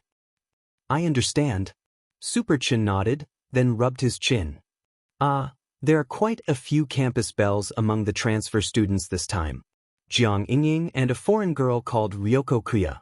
Why do I feel like she's also here for Wang Ling? Recently, they had been feeling that the atmosphere in the school was not right. As expected, the main reason for the strange atmosphere was the increase of this strange Azura field. At this point, the two old bachelors couldn't help but sigh in their hearts, a bunch of fresh flowers stuck on a log. At that moment, Hirogwa looked at Super Chin. By the way, have you ever been in love? Super Chin, just once. The girl even kissed me. Hirogwa, when did this happen? Middle school? Super Chin, kindergarten class. Hirogwa was startled. That counts as F***king love? Super Chin, actually, there were a few more after that, from primary school to middle school. I don't know if they were in love or not. What about you? Mother and fetus solo. Hirogwa spread his hands and smiled. Same as the author of Immortal King. When Wang Ling got home that night, he remembered that tomorrow was the day they had agreed to go to Old Street. Jiang Ying's scorching gaze had been a pain in the ass today. Fortunately, there were quite a few of them in the classroom. Gu Xuanji and Jin Yuan had been secretly helping him avoid Jiang Ying's gaze. As for Lotus Sun, she had naturally done him a big favor because of the beautiful seat. Since he had helped, he naturally had to return the favor. This was the Wang family's etiquette. Of course, the present was still that enchanted white rabbit creamy candy. Because Wang Ling saw that the white rabbit creamy candy which had been in Lotus Sun's pencil case earlier was already gone. He didn't need to deliberately deduce it to know that the girl definitely hadn't eaten it. Maybe she had kept it. He didn't quite understand what the girl meant by this. It was just a candy. So this time, Wang Ling gave her two. He didn't believe that Lotus Sun would be like a hamster and keep all the candies. Old Street of Cultivation Culture. Before dinner, Wang Ling specially went online to do some research. This was his first time going to this Old Street, so it was necessary to do some homework in advance. That way, he could avoid some minefields. But he would be going with a lot of people tomorrow, including Li Yue, Hirogwa, and Super Chin. All three of them were chatterbox veterans. The atmosphere shouldn't be too awkward. Ling Ling, I heard that you're going to Old Street of Cultivation Culture with your classmates tomorrow? At that moment, Father Wang, who was sitting on the sofa, put down the newspaper and glanced at Wang Ling. Wang Ling nodded. He didn't know where Father Wang had gotten this information, but he was actually a little curious. After going to the Xiao family compound with Lotus' son the last time, he was wary of Father and Mother Wang's reaction when they saw him go out with a girl. Other parents put an end to puppy love, but these two buffoons didn't care at all. Because it was said that when Father and Mother Wang were young, they were also famous for puppy love. Then, Father Wang continued to ask, "How many girls are there? Is there Miss Lotus' son?" Sure enough. He still asked. He knew it. Forget it, I know even if you don't tell me. Father Wang chuckled. I just wanted to tell you that if you don't make it back in time tonight, you don't have to. Wang Ling, ? He could teleport. If he wanted to leave, who could stop him? There's clearly a girl in front of you, but you still want to use your ability to force your way back. This is very impolite for a straight man. People will gossip about you. After saying this, the corners of Wang Ling's mouth twitched. Father Wang didn't have the ability to read minds, but when it came to emotions, he was like an expert. What was Wang Ling thinking? He seemed to know everything. Father Wang smiled. When it's time to part ways, a boy should take the initiative and come back after sending the girls home safely. That's the right thing to do. Okay. Wang Ling nodded. There was nothing he could do. He was a good boy. He was used to being obedient, and it was hard for him to disobey his father's orders. Of course, he was mainly worried that Father Wang would find an excuse to deduct his allowance again. Oh, by the way, Ling Ling, there's something else I want to tell you. At that moment, Father Wang added, the owners of the Hanfu shops on the ancient Cultivation Cultural Street are all my fans. I've already greeted them. Wang Ling thought for a bit. He wondered if it would be strange for him to wear Hanfu. Since you're going to play with your classmates, you should blend in with the group. The Hanfu there is pretty good, you can try it out. Father Wang said, you don't need to greet them. When you get to the shops, the owners will naturally recognize you. Wang Ling, ? Father Wang. After all, there are very few dead fish eyes with delicate features like yours. Wang Ling.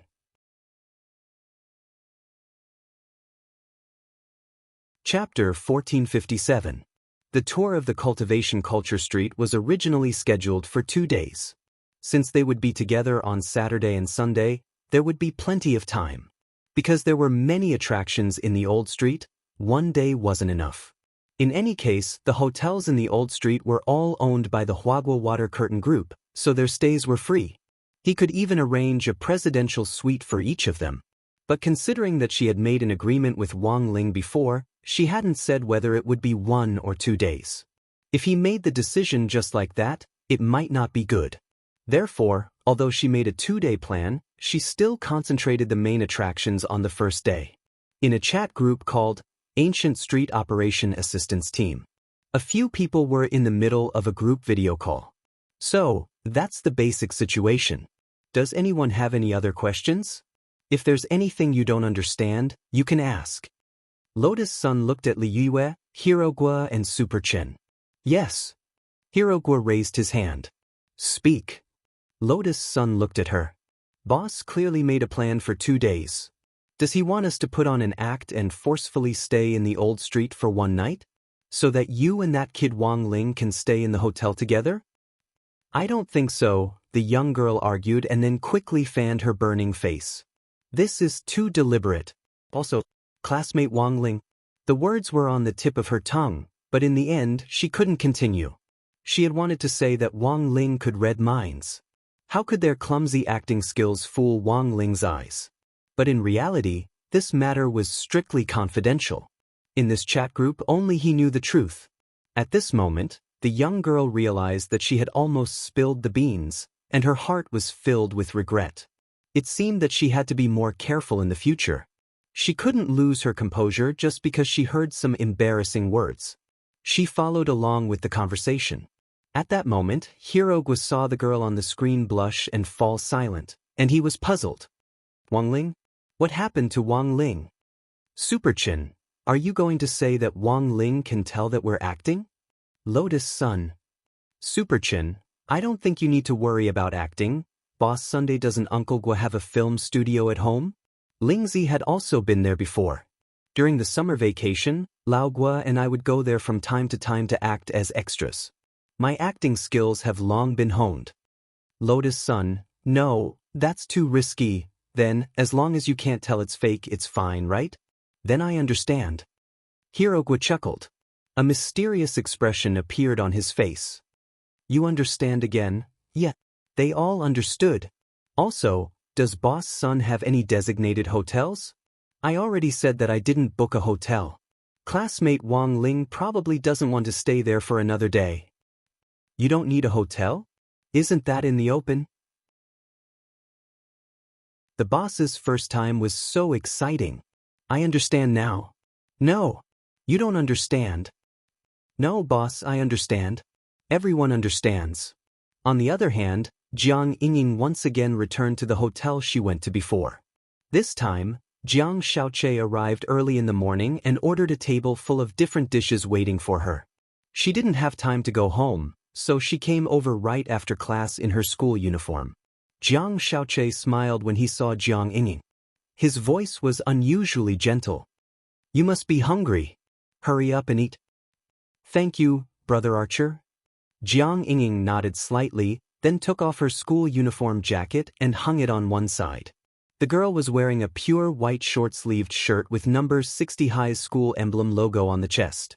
However, due to the internal force, the logo looked slightly deformed. At first, Jiang Xiaoche had noticed that Jiang Yingying and Lotus Sun looked a little alike, but when he saw the girl's figure, he instantly noticed the difference. She had developed too well.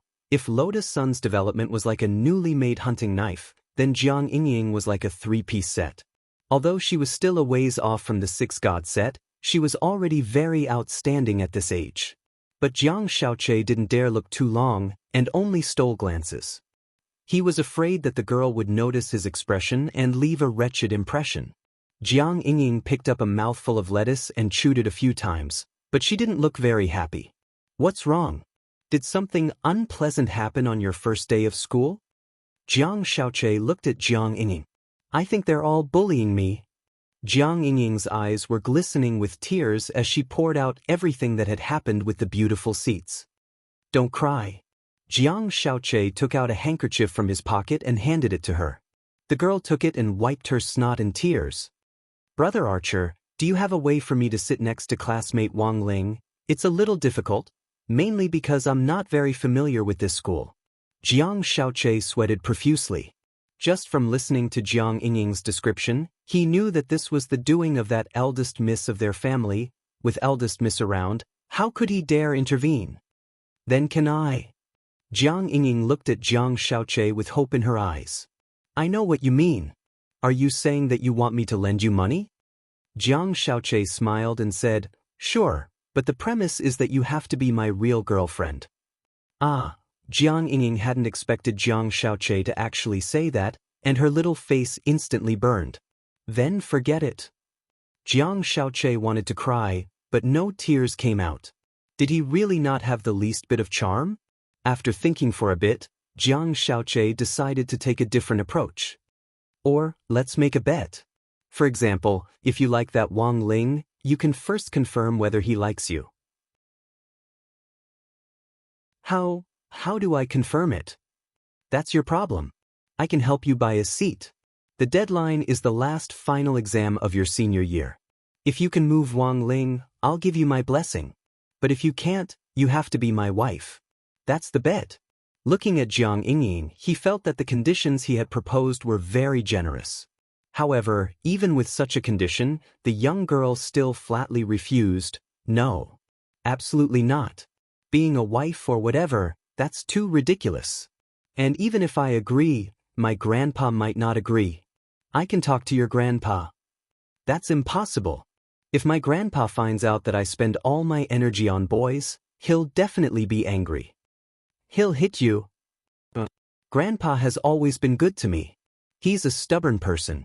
Besides, he's always been diligent and thrifty, so bribery doesn't work on him. So your grandpa is? Jiang Shaoqi frowned. Actually, he hadn't had time to investigate Jiang Yingying's family. At that moment, Jiang Yingying looked up and said, "He's a battle saint." "Your grandpa's title?" "I also like Second Master Guan from Romance of the Three Kingdoms. He's the martial god of wealth who attracts wealth and treasures." Jiang Yingying hurriedly shook her head. "No, Brother Acre, my grandpa really is a battle saint, Jiang Shaoqi, ? Jiang Yingying, do you know Marshal Jiang from the 10 Generals? Jiang Shaoqi?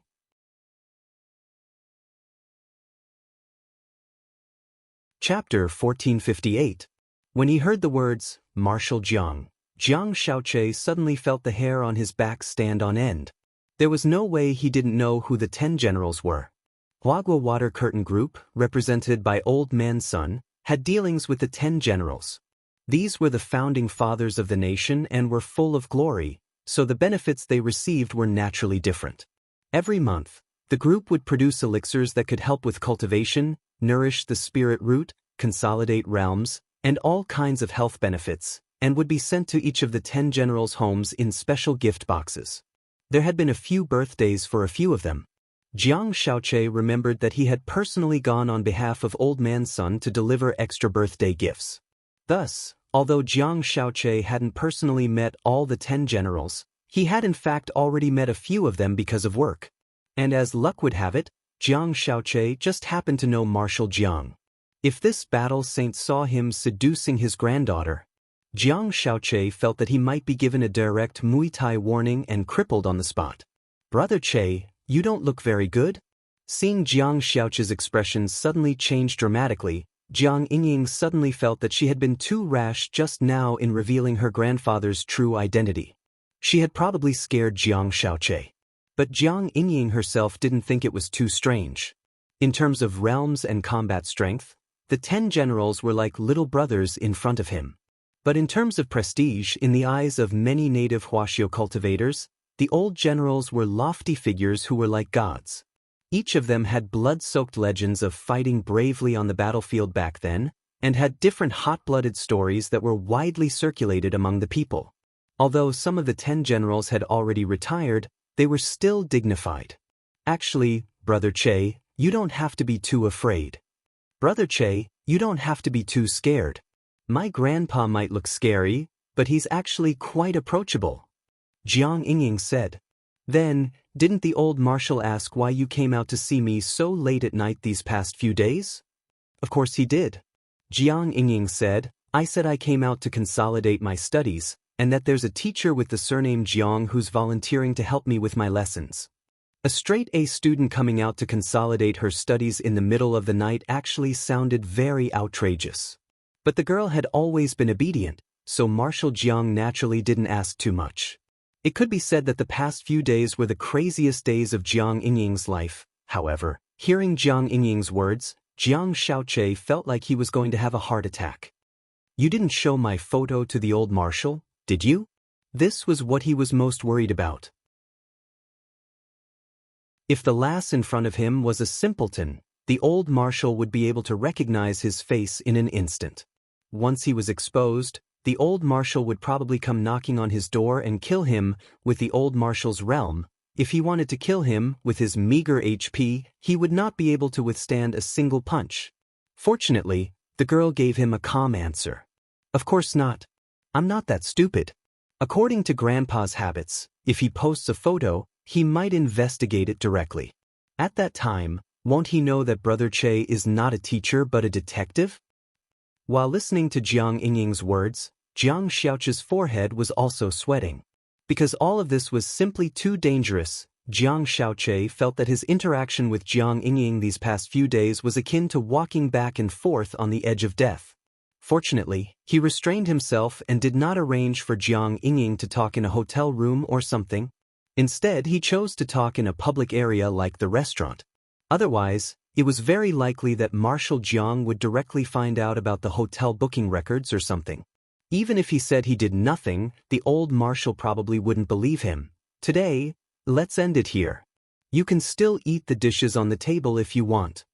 With that, Jiang Shaoqi stood up, wiping his sweat non-stop. Compared to flirting, Jiang Shaoqi treasured his life more. He was truly afraid of the old marshal's authority, and the thought of cutting off all relations with the girl immediately arose in his mind. That's it? Then what about going to the old street tomorrow and pretending to be a couple? Jiang Yingying was a little surprised. Couple, that won't be necessary. Our previous agreement to pretend to be a couple is voided. Let's pretend nothing happened. Jiang Shaoqi said.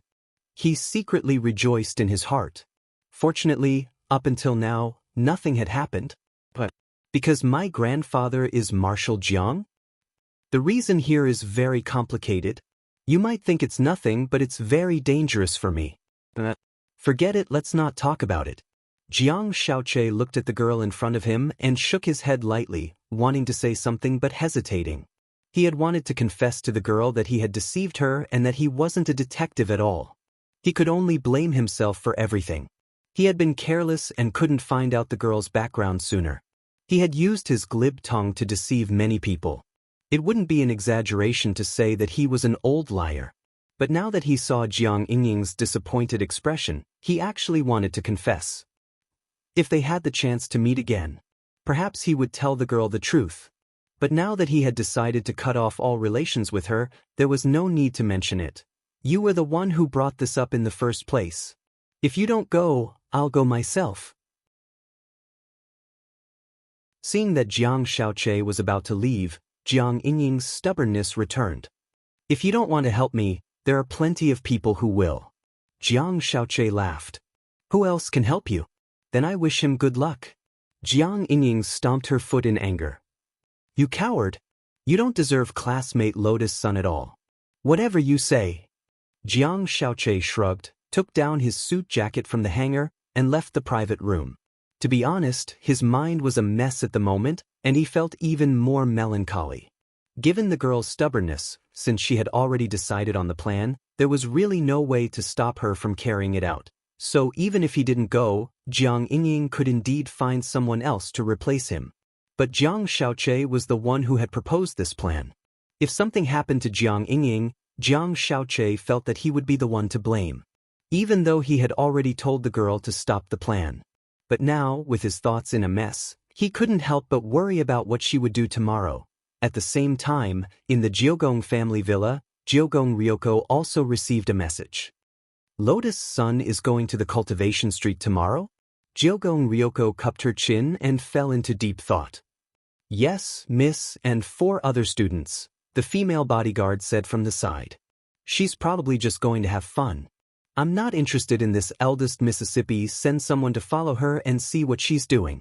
Take more photos, and if you get any ugly ones, send them to me right away. Jiogong Ryoko said.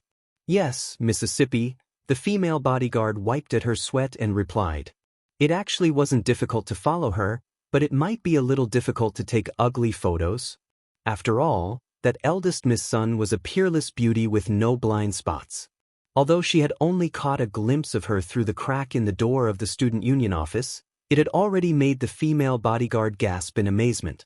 At that moment, the female bodyguard sighed silently in her heart, and then began to report the second message she had received.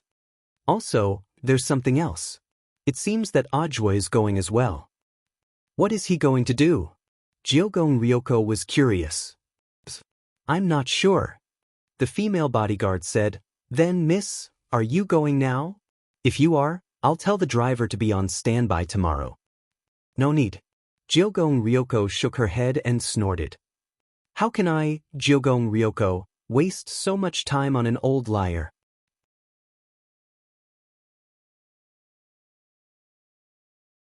Chapter 1459. That night, Ajwa received Wang Ling's message.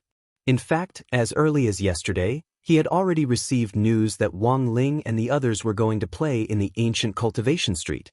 Since it was a holiday and he had nothing to do, Ajwa had thought of disguising himself and going over to assist his junior sister Sunday. But he had never expected that before he could carry out his plan, Wang Ling would send him a message asking him to secretly follow them. In name, it was to better protect the girl, but in fact, Ajwa felt that this wasn't the case at all. He knew his Shifu all too well. Generally speaking, in order to successfully hook up with a girl, a boy would usually find a wingman to act as cover. And this time, Audiobook was actually playing the role of a wingman. But his function was different from other wingmen. It was to cover Wang Ling's retreat. Thus, this was clearly his Shifu's arrangement. As a result, his plan to assist them would fall through. After all, it was his Shifu Wang Ling who had personally invited him this time, and it was very likely that Wang Ling would be monitoring his movements the whole time.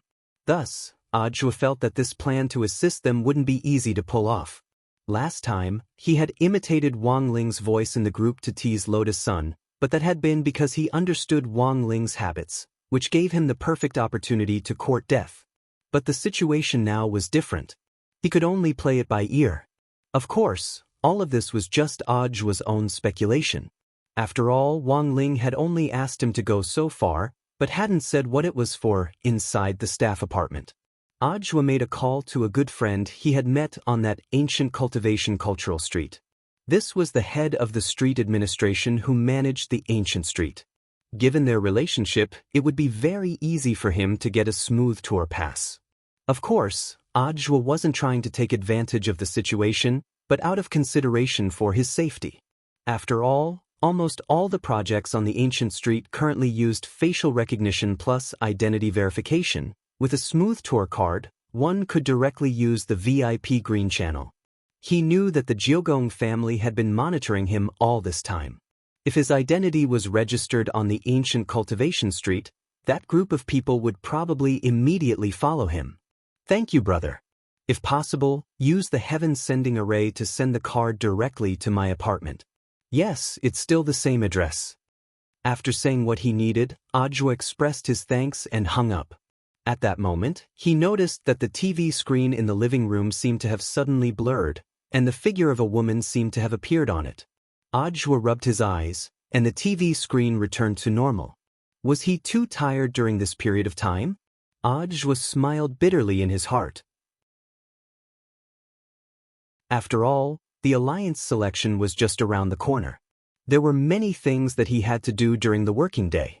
In addition, he had been working hard to replenish his knowledge. Take yesterday as an example. In just one day, he had read several classic works by the famous critical writer, Yuan Yuan.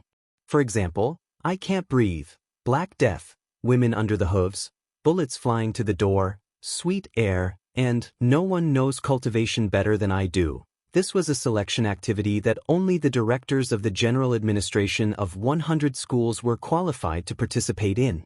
There were a total of 1,282 directorates in all the cities in the country.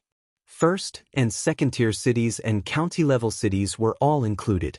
However, compared to the general bureaus of other cities, he could be considered to be at ease. Previously, he had seen many people go out on the streets to promote themselves and canvass for votes. It's better to rest early today. Audiobook rubbed his eyes and got up to return to the bedroom. He had a premonition. Something earth-shattering was definitely going to happen tomorrow. It was Saturday, December 12th, at the entrance of number 60 high school. Dressed in casual clothes, Wang Ling caught the earliest spirit bus to the school gate. He had woken up very early. It would have been a little boring if he had teleported here earlier. Occasionally taking public transport and admiring the city scenery along the way seemed pretty good. It was Mother Wang who had personally picked out his outfit for him today. He wore a white shirt on top and a pair of slim jeans on the bottom. Wang Ling's legs were already very good to begin with. They were long and slender without losing their curves. They were the type of legs that girls would be envious of, and paired with these jeans, they were even more perfect. When she helped Wang Ling button up his shirt, Mother Wang deliberately didn't fasten all the buttons and only released the top one so that Wang Ling's collarbone could be seen. After dressing him up, Mother Wang reveled in it for a long time. After all, he was her son. He looked good in anything. Wang Ling sighed silently in his heart. Did he think this outfit was a little out of the ordinary? Because these were all new clothes. Knowing that Wang Ling was going out today, Mother Wang had ordered them overnight yesterday. Forget it. It was fine as long as Mother was happy. Take a few more photos, Ha Lingling. Especially photos of the traditional Chinese clothing, you must take them. When you choose the traditional Chinese clothing, let this girl give you some advice. Mother Wang's big belly was full of smiles as she looked at Wang Ling. When you take photos, remember to temporarily remove your great shielding spell. Don't make it all pixelated, it's not like it's something shameful. By the time Wang Ling's thoughts returned, he had already arrived at the school gate. He had thought that he was early. In the end, he hadn't expected Lotus Sun to be even earlier. Classmate Wang Ling. As soon as she saw him, the girl waved and greeted him warmly. Morning, Wang Ling replied. As always, he was a man of few words. Lotus Sun's face flushed slightly. She didn't know why, but she felt that Wang Ling was completely different today. He wasn't wearing the clothes he had worn before. He was brand new. Had he specially dressed up for this outing? Wang Ling was also very good-looking today. Lotus Sun forcibly suppressed the urge to take out her phone and take continuous photos. She knew that it might be inappropriate to take photos now, and that it might make Wang Ling feel disgusted. If they took photos together, it wouldn't be too awkward. At worst, they could just get rid of the others, leaving just her and Wang Ling. But here was the problem. It was already time for the meeting to end. Liyue, Super Chin, Hirogul, none of them had come. Lotus Sun dropped her forehead into her hand. At that moment, she could even feel the air freeze and freeze. These three people probably didn't know that they had planned to stand her up from the start, right? Just as she was at her wit's end, Lotus Sun's phone suddenly rang. It was Liyue. Where are you? Classmate Wang Ling and I are already here, Lotus Sun asked. Sorry, Rongrong. We're stuck in the subway station. That's right, Super Chen, Hirogua and I are together, we just happened to run into each other. Someone suddenly fainted in the subway, causing the line to be blocked. It's the morning rush hour and it's a mess here. Then don't worry about us. How about this, let's directly meet at the corner of the old street. Got it. Lotus Sun nodded and hung up. Thank goodness, she hadn't been stood up, otherwise she really wouldn't know what to do. But very quickly, the girl's face turned red again. Because this meant she and Wang Ling would be riding on the same vehicle. Furthermore, it would be crowded on the bus. It was very likely that they would end up together.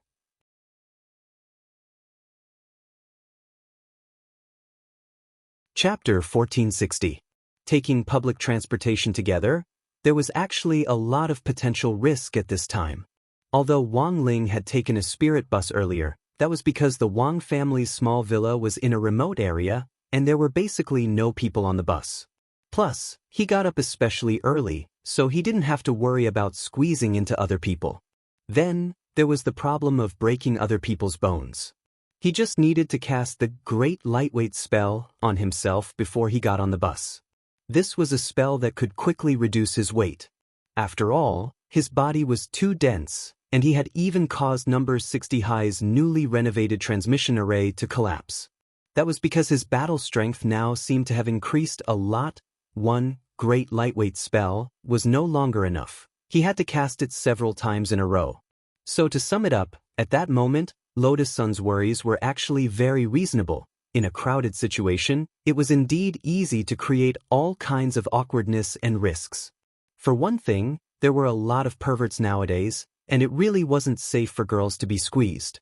What Wang Ling was worried about was that after he got on the bus, a group of people would crowd him. When they got off the bus, all of them would break their bones.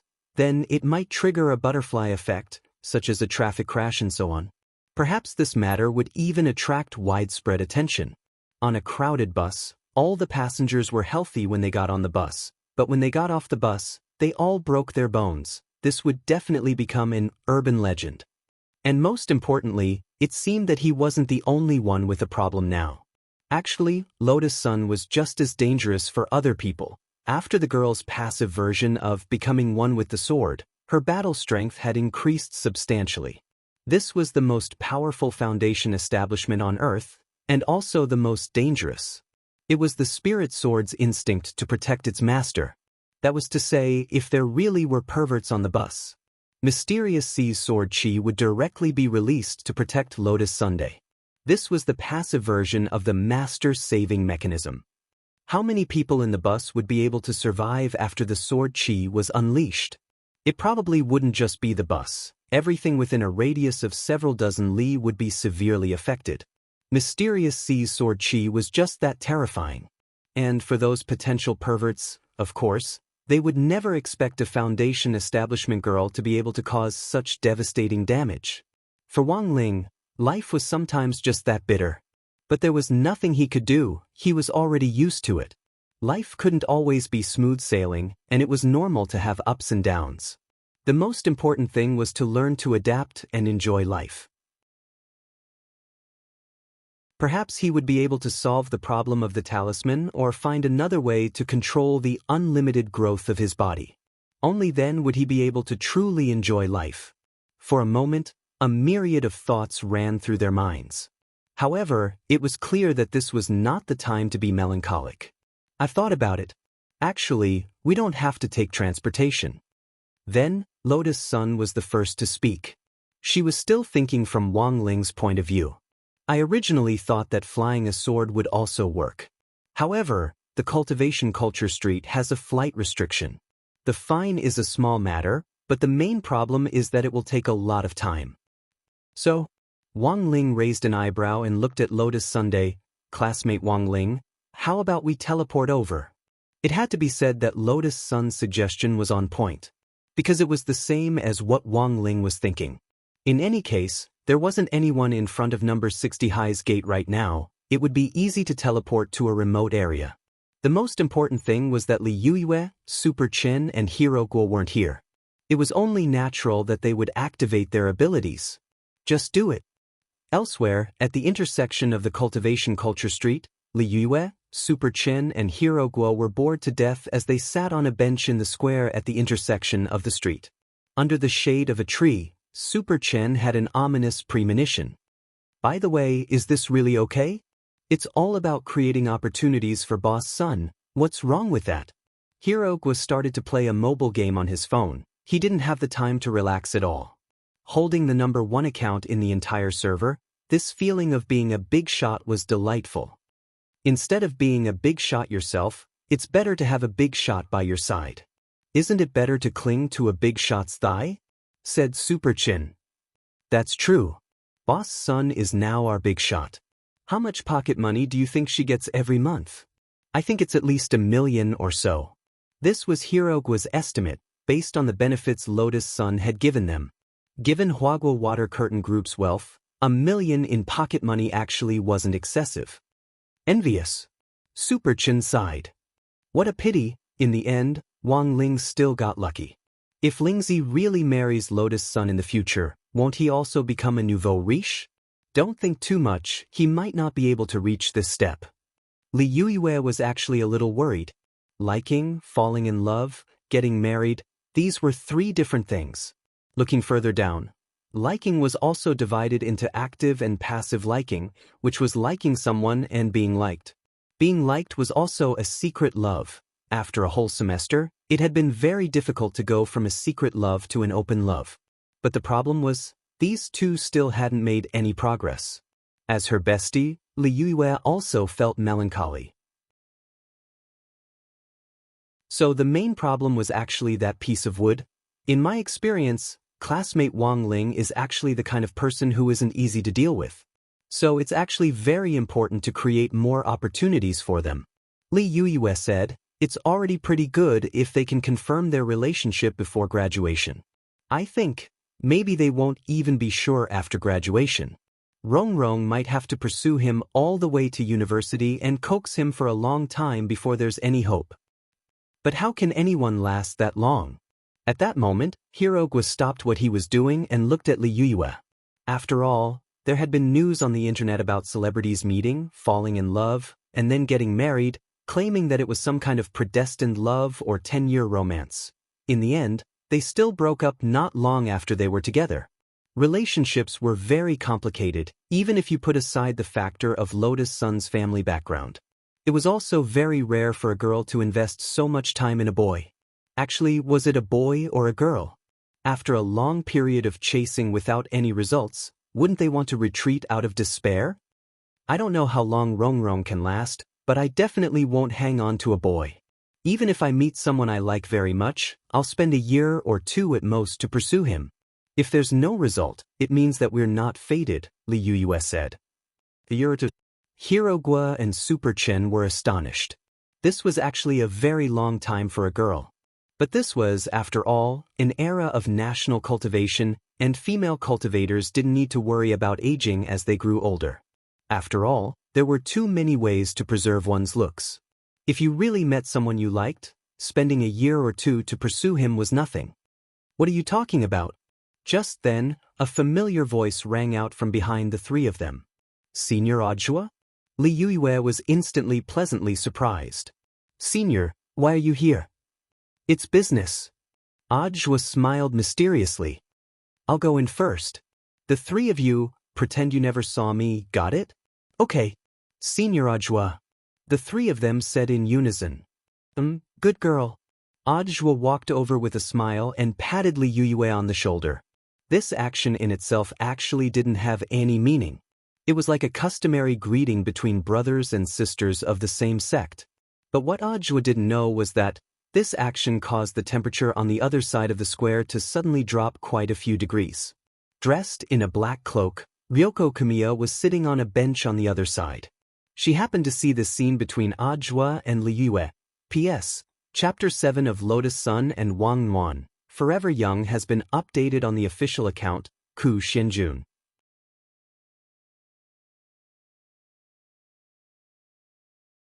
Chapter 1461. Under the cloak, Jumiya Ryoko's resentful eyes looked like they could swallow Ajua whole. As expected of an old pretentious liar. Not only did he use stolen glory to brand himself as a role model for his junior brothers and sisters in the same sect, but he actually tried to conspire against his own junior sister.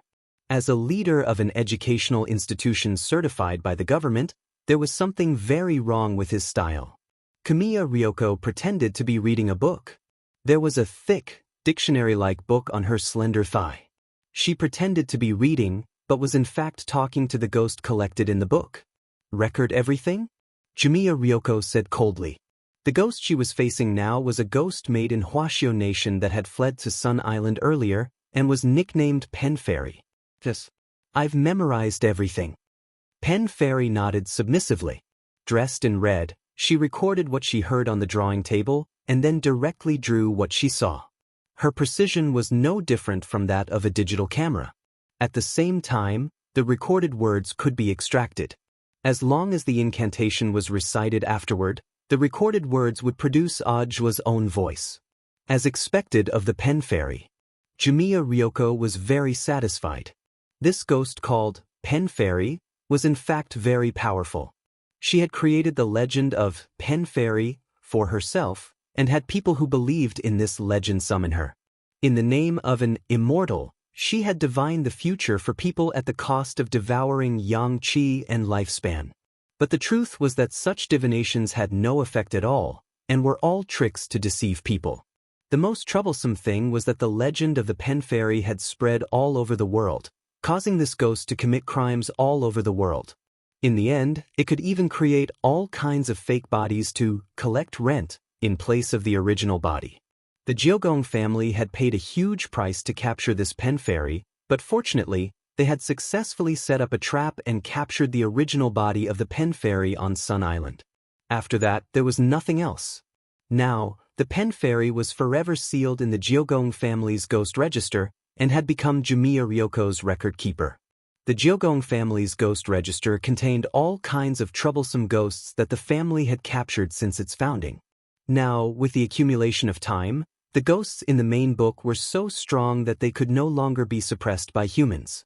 Therefore, it had always been sealed in the underground cellar of the Jiogong family. The book in Kumiya Ryoko's hand was actually a copy of the ghost record. The copy and the ghosts recorded in the main book were completely synchronized in terms of categories. However, the power of these ghosts was greatly weakened. Because of this, Ryoko Kwamiya could easily command these ghosts to work for her. I'll have to trouble you all today. Closing the book, Ryoko Kamiya stood up. She wasn't interested in those number 60 high students and had only come to collect evidence of Ajua's crimes. Last night, Ajua had seen the figure of a woman on TV. In fact, he hadn't been hallucinating. Instead, Ryoko was using the ghost named Ajin in the ghost chart to monitor Ajwa's situation. Ajin originally had a beautiful love when she was alive.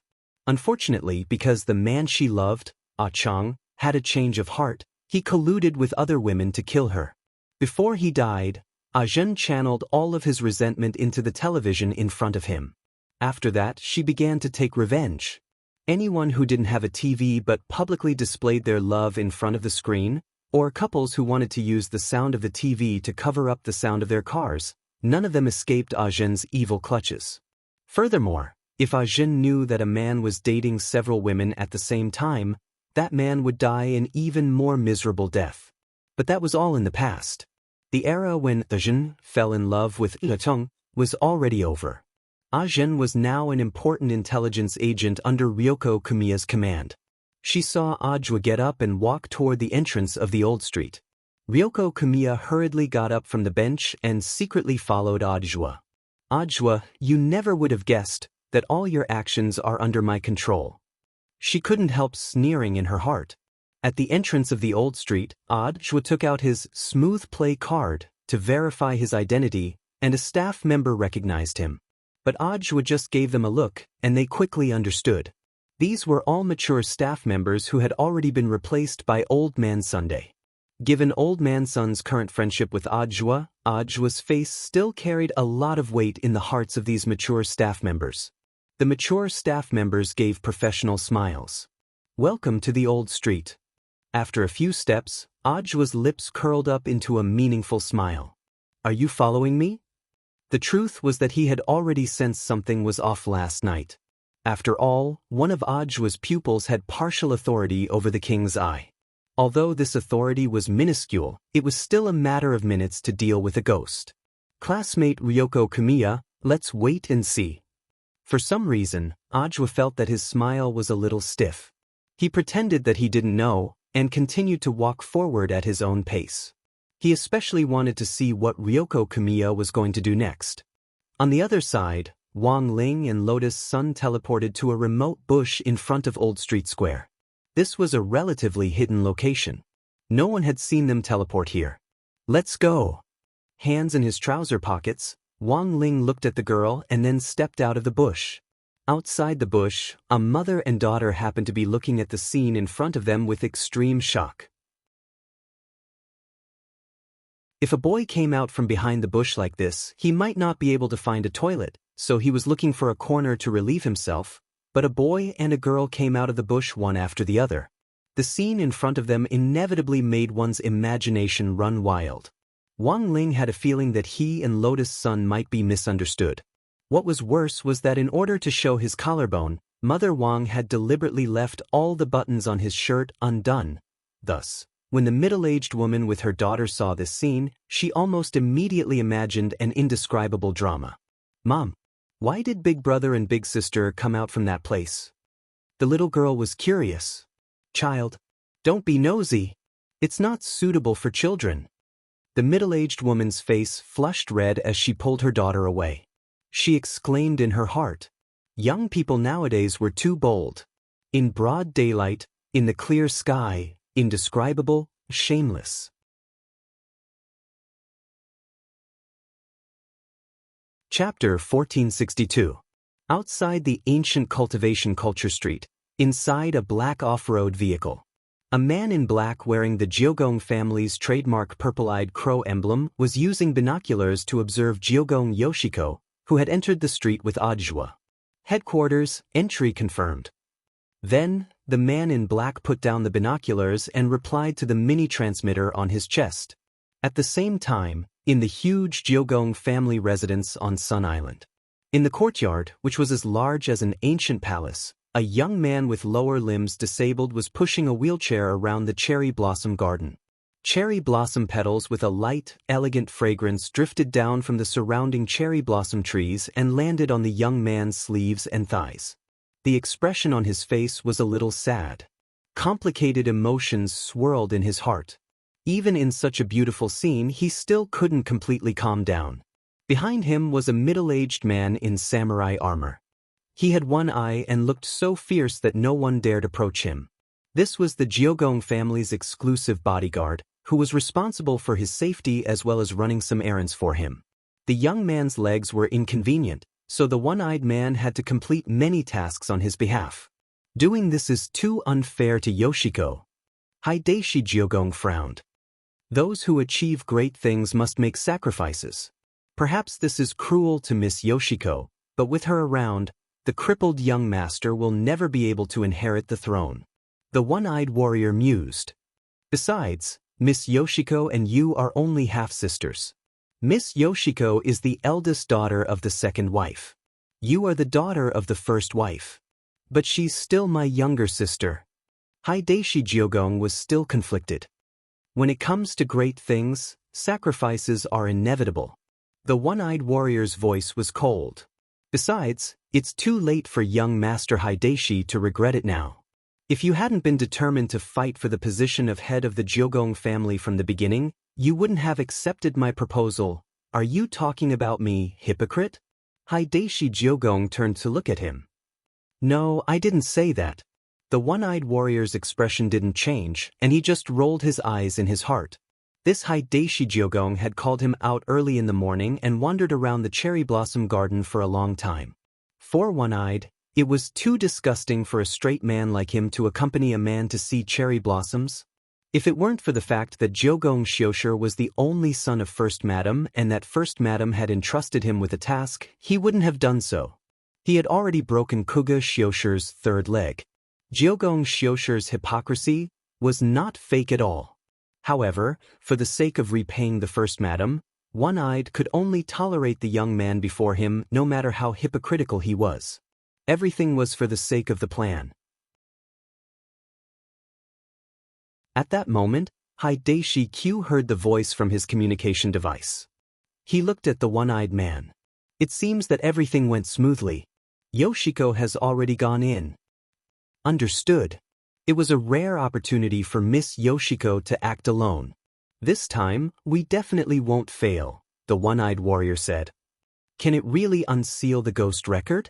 It's impossible to completely unseal the main book. We can only target a certain page or a few pages. The one-eyed samurai said, We've already investigated the ghosts that Miss Yoshiko often uses. As long as he tore apart the part of the main record, these ghosts would be released. The copy of the ghost register in Miss Yoshiko's hands is the escape route for these ghosts whose seals have been removed. After Wang Ling and Lotus Sun came out of the bushes, they had actually already sensed the auras of Super Chen and the others. Sure enough, these three people had lied earlier. Nothing had happened on the subway at all. But considering that he and Lotus Sun had teleported here, they had a tacit understanding not to go over immediately. It would take at least half an hour to get here from number 60 High School's main gate by car at the fastest speed. If they went out now, they wouldn't be able to explain how they could travel so quickly. They chose a bench on the west side and sat down. From this angle, Super Chen and the others wouldn't be able to see them at all. We'll go over in half an hour, Lotus Sun said. Wang Ling replied. Out of the corner of his eye, he sized up the girl's test and then sat down. In fact, the reason why they couldn't go over now wasn't just because of the time problem caused by teleportation. Another very important point was that the girl's blush had yet to subside. After all, that middle-aged woman's speech just now had been too shocking. Who knew if it was because Sun Yinger had been driving all this time, but the girl, who hadn't been very familiar with these things before, had now become especially sensitive. Boo-hoo-hoo. It was all Yinger's fault. She had made her unclean. Half an hour's time seemed extremely long, yet it also seemed extremely short. Wang Ling's eyes were slightly closed, and he was as quiet as a statue, as if he had fallen asleep. A fallen leaf fell on Wang Ling's head. Lotus Sun stretched out her hand to pluck it off, but Wang Ling got up first and shook the leaf off. It had already been half an hour and time was up. Wang Ling had been counting with his eyes closed just now. He didn't want to waste a single second. Because the Crispy Noodle Snacks flagship store on the old street was already open, he could smell the pepper in the plastic bag from afar. Lotus Sun withdrew her hand with slight regret. It had clearly been a very close opportunity for Wang Ling just now. The girl realized that when she was alone, she wasn't as brave as she had imagined. Perhaps she should have been a little bolder. Like President Ing, who had directly pounded the wall, seeing that Wang Ling was already walking towards Super Chen and the others, Lotus Sun came back to her senses and hurriedly chased after him. Classmate Wang Ling, wait for me. Hearing the girl's voice, Wang Ling paused and turned slightly to look at the girl behind him. It was a fleeting glimpse. The moment he turned around, a gust of wind lifted the youngster's collar. As his hair danced in the wind, from the girl's point of view, the overflowing sense of youth was already indescribable. Lotus Sun was stupefied. At the same time, Sun Yinger, who had been silent for a long time, also screamed in Lotus Sun's mind. Sun Yinger, Ling Zhenren, to who knew how many times bigger than Wang Ying's. This scream could be said to have broken all her concentration in a second, and instantly pulled the girl back to herself. Lotus Sun felt her face, which had just calmed down, start to heat up again.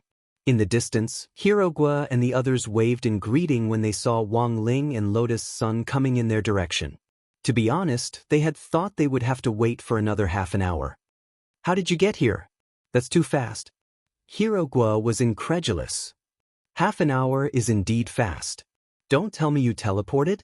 Super Chen echoed. Wang Ling and Lotus Sun quickly explained, we took a taxi. Alright, that's not important. Everyone's been waiting for a long time, let's hurry up and go in. As soon as she said this, Super Chen and Hirogua directly grabbed Wang Ling, and the three of them put their arms around each other's shoulders as they walked toward the entrance, looking very close to each other. Men are just like this. Liu sighed. Their relationship is really good. To be honest, Lotus Sun was a little envious of the scene in front of her. Just now, for half an hour, she hadn't had the courage to reach out. In the end, Super Chen and Hirogua had hooked up so easily. Are you jealous? Liu was instantly amused. Lotus Sun retorted. Fine, I'll pretend it's nothing. You're the boss, you have the final say. Liu smiled meaningfully. Let's go together, don't get left behind by the three of them. Lotus Sun nodded. Then, the two girls followed behind, arm in arm. At the very front, the three of them had their arms around each other's shoulders. Wang Ling was caught in the middle and was being questioned. Super Chen chuckled. Wang Ling, be honest. Tell me what you did to Lotus Sun on the way here. Hirogua echoed, that's right. You have to be honest. I saw Lotus Sun's face turn red just now. You didn't do anything dirty in the car, did you? Wang Ling, question mark. After Wang Ling's group of 5 smoothly passed through the entrance to the old street, a janitor who had been covering himself up very tightly took off his mask and hat. Wang Ling, Lotus Sun, in the car. Jiang Yingying had probably heard these terms when she had disguised herself as a janitor. At that moment, she stared in the direction of Wang Ling's group of 5, her hand holding the broom trembling slightly.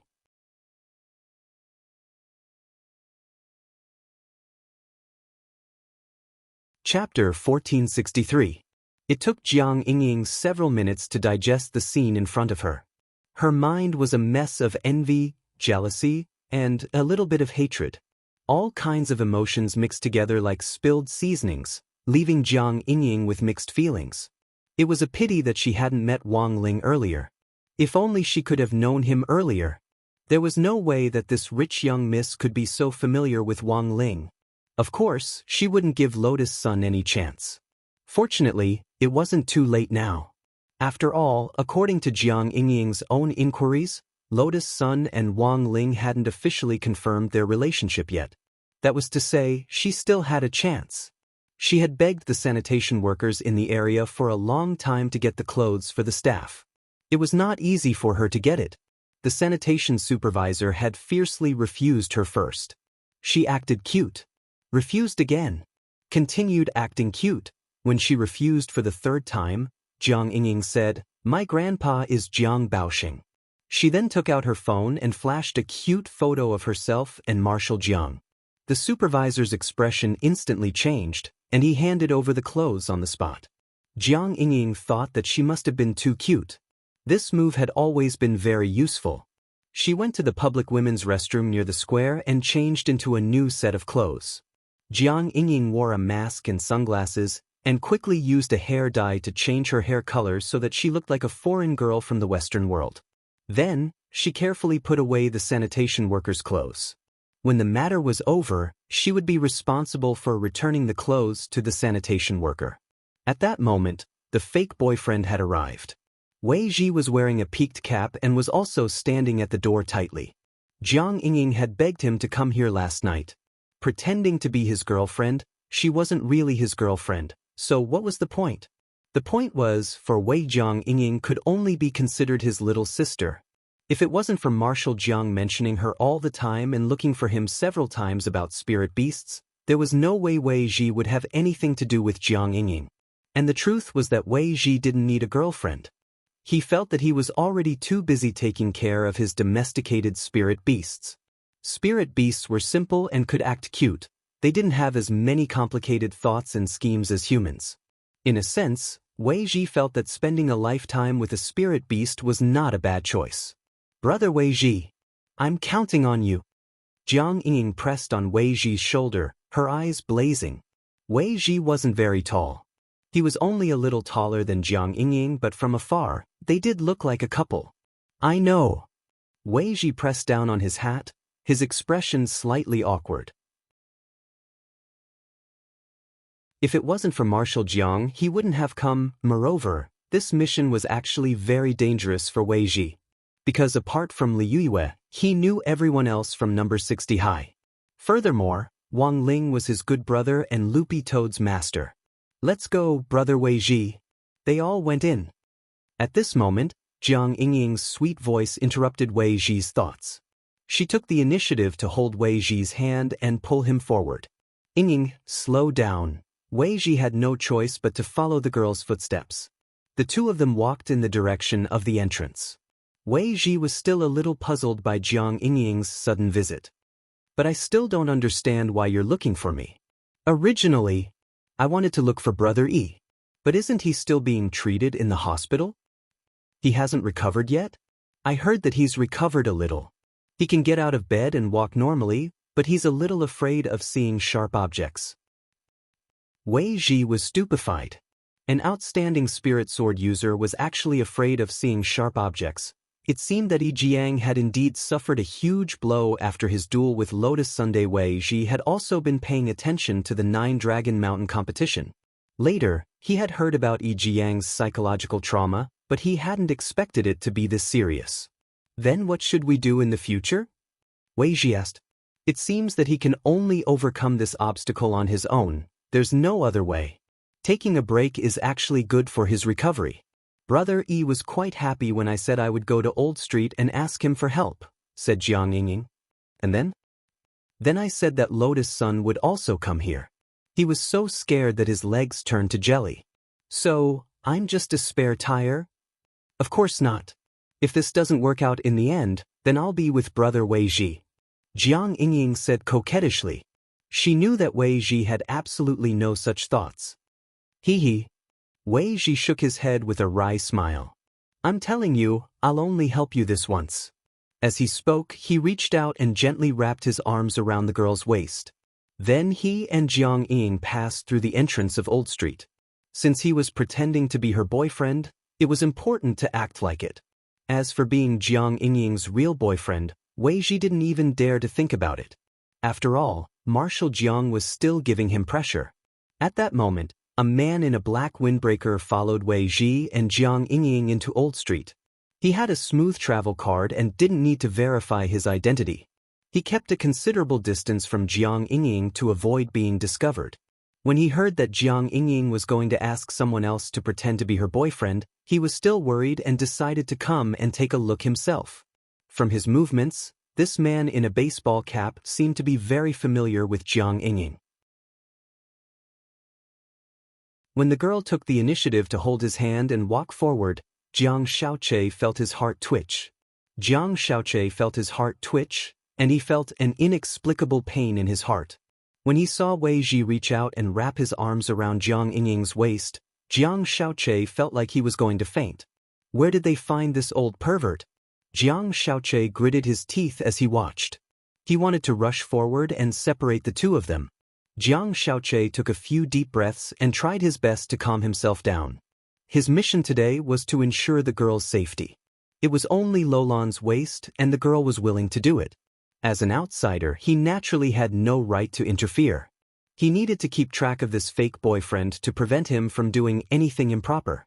He also needed to investigate suspicious people. For example, Jiang Xiaoche noticed that there were a few suspicious men on Old Street. Although they were dressed in casual clothes, their gazes remained vigilant. Apart from that, Jiang Xiaoche also noticed the tattoo on their ankles. Although he couldn't see it clearly from this angle, he could roughly confirm that it was a crow.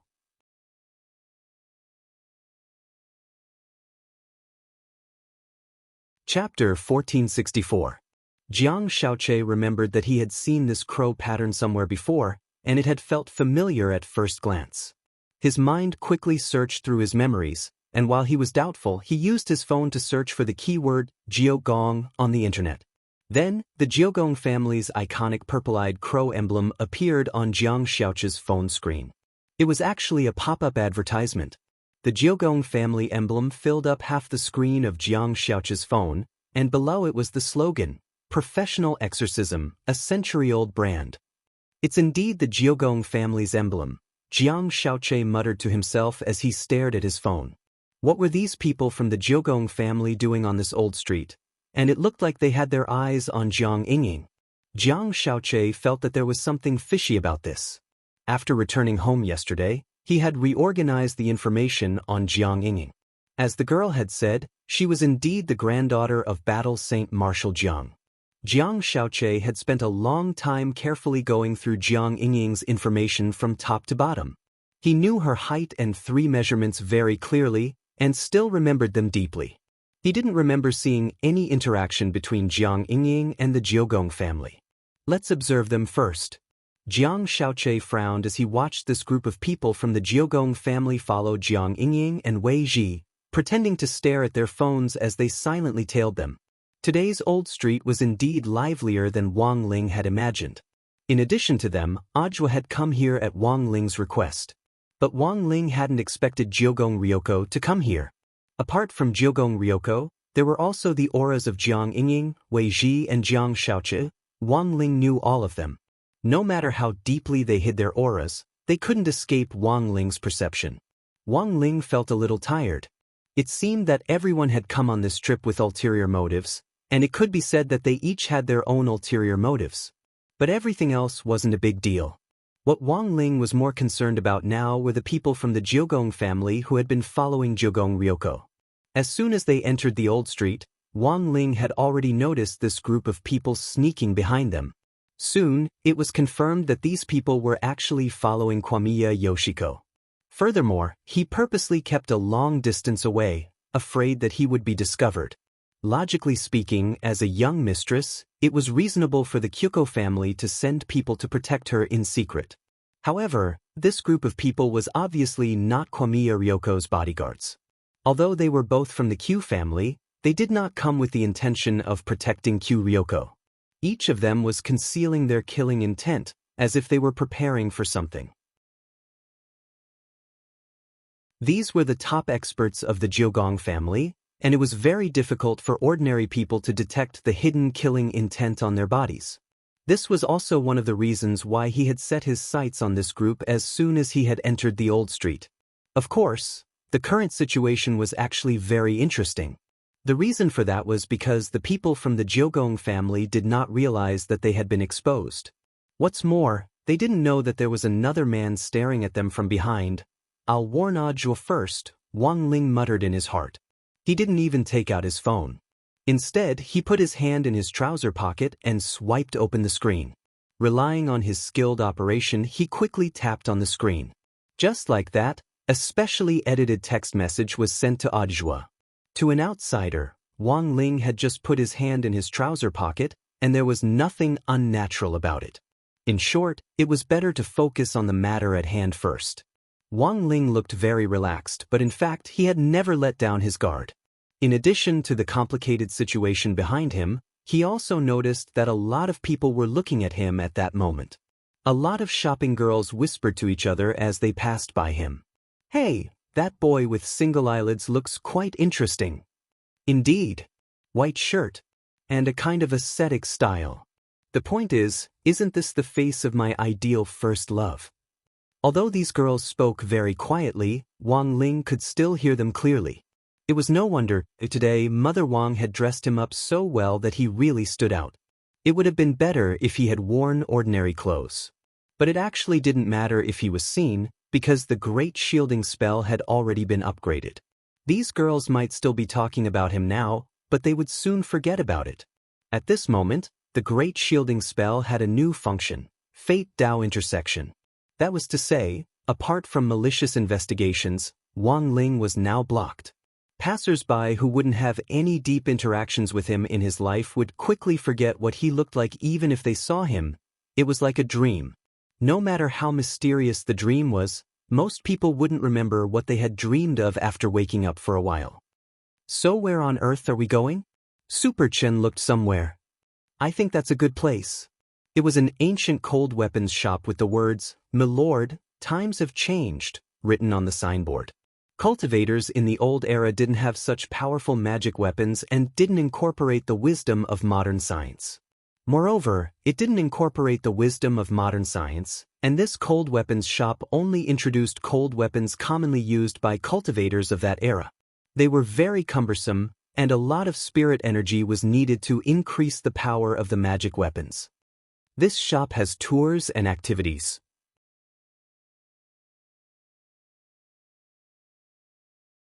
It costs 100 yuan per visit, and there are prizes, Lotus Sun said at that moment. Last night, she had already familiarized herself with the tour guide for the entire ancient street. Although it was her first time here, she was actually very familiar with every shop. What kind of activity is it? Stone spear throwing. Let's see how far you can throw it. But only cultivators below the nascent soul stage can participate. We're all foundation establishment students, so we don't need to provide proof of our realms with our student IDs. Saying this, Lotus Sun couldn't help looking at Wang Ling a little regretfully. After learning of Wang Ling's true strength, she now had to consider a lot of things in light of his actual situation. Stone spear throwing. For other people it was just for fun. The field was very wide, and they wouldn't be able to do anything special. But for student Wang Ling, it was very dangerous. If he didn't control his strength well, he might directly throw it out of the solar system. What about the prizes? Super Chen asked at that moment. There are different prizes for each distance. The grand prize is 5,000 meters, but it's actually quite difficult. The stone spears are very heavy, so it's a little difficult to throw them. Lotus Sun said, the grand prize is a marrow cleansing pill. The second prize is a youth retaining pill, and the third prize is an old street voucher. There's also a reward for throwing less than 100 meters. It's this cold weapons shop's medal. As if hearing Lotus Sun's words, an employee in the cold weapons shop suddenly came out. Is this your first time coming to the old street? Today's prize isn't a medal. Not a medal? Lotus Sun was blank. But yesterday. It's like this, our shop's encouragement prize actually isn't fixed. For example, today's prize will be a prize for limited snacks from the old street. Hearing this, Lotus Sun immediately felt that there was something fishy about this matter.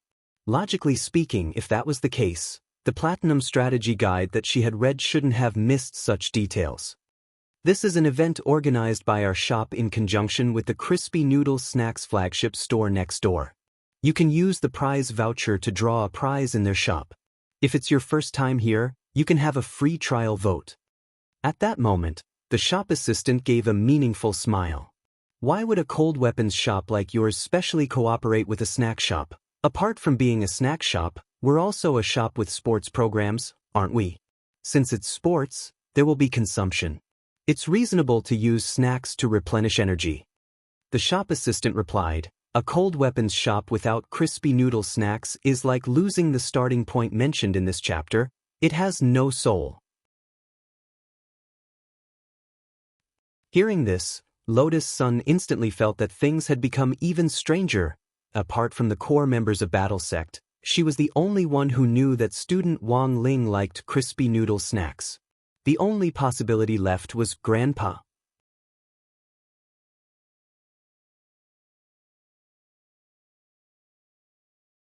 Chapter 1465. After eliminating all kinds of possibilities, Lotus Sun still felt that Old Man Sun was the most suspicious. But it was true that she hadn't reported this trip to the old street to him in advance. In other words, it was very likely that Grandpa already knew about it and had probably arranged for someone to protect her on the old street.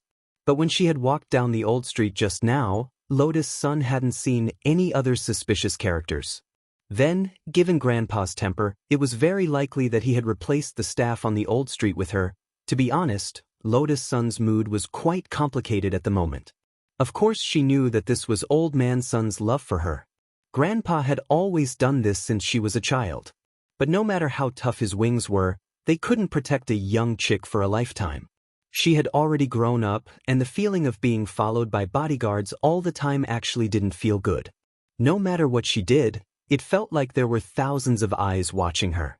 She should wait until this matter was over before she had a good talk with Grandpa.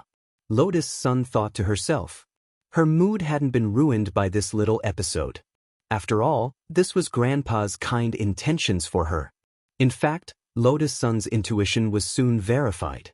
Perhaps seeing the girl's hesitation in front of the shop entrance, the cold weapons shop employee suddenly smiled at Lotus Sunday. "Miss Sun, aren't you going in?"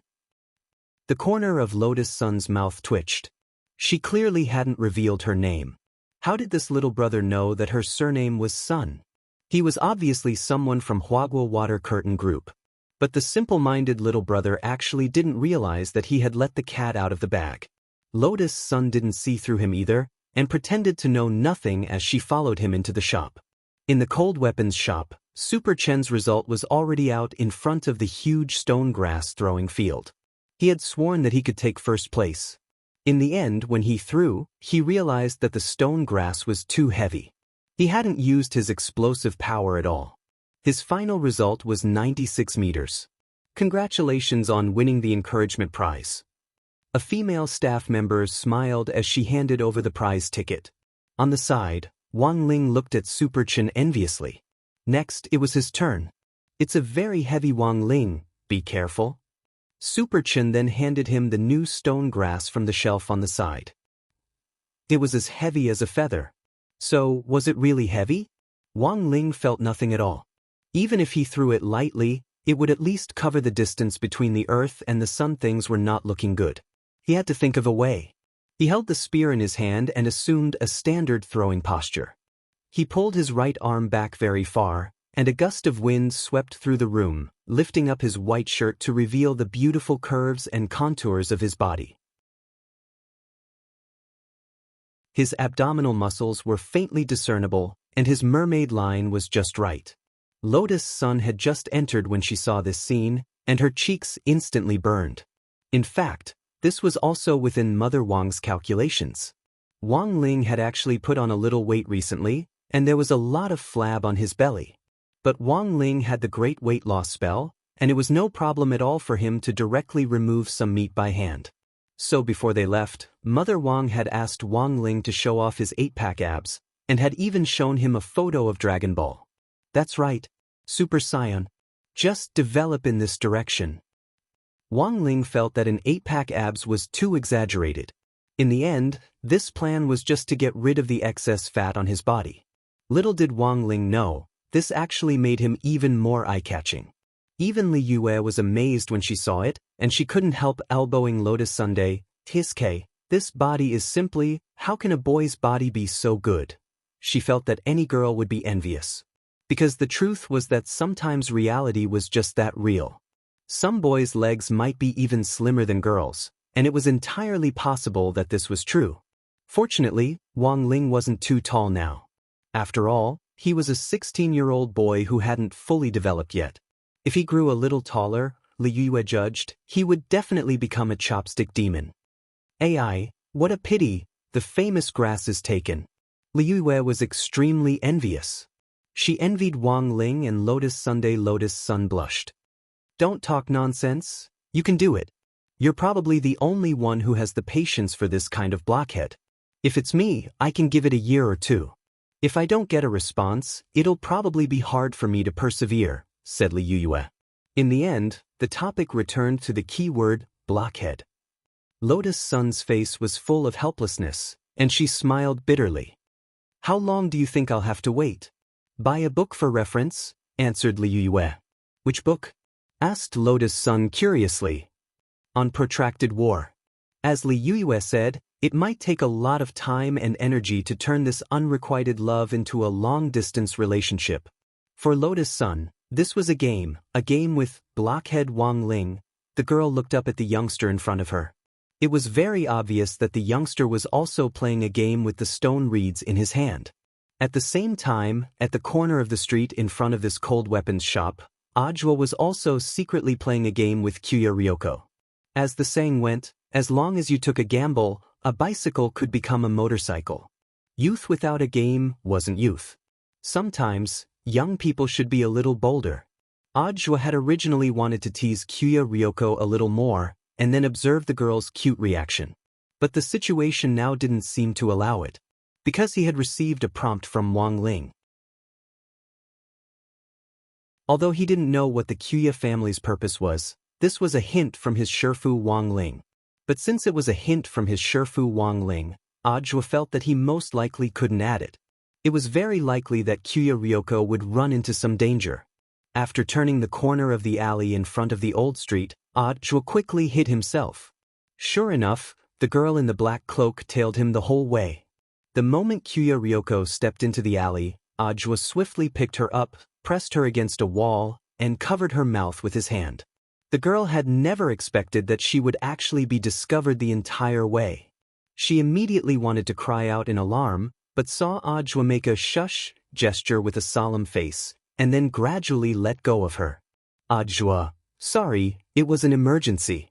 I had no choice but to do this. Sorry for offending classmate Kyuya.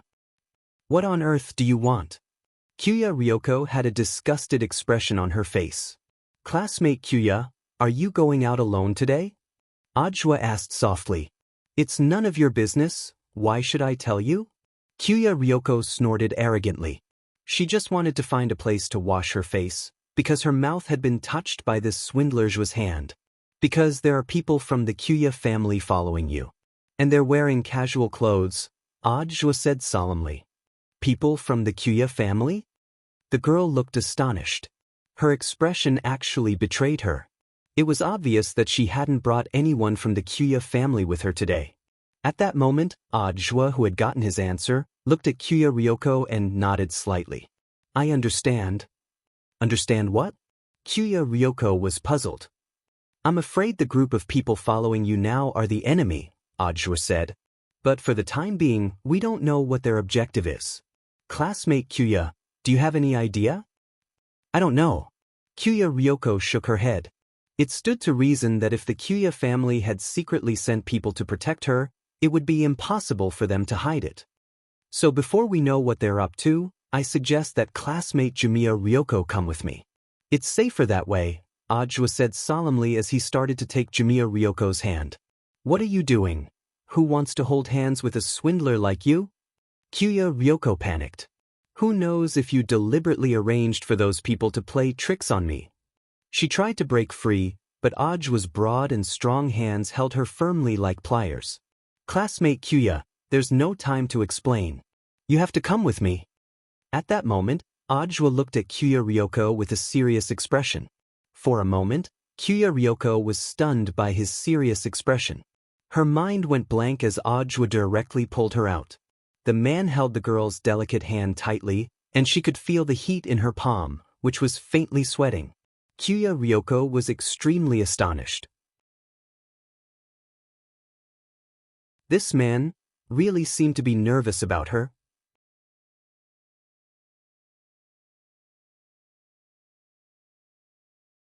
Chapter 1466.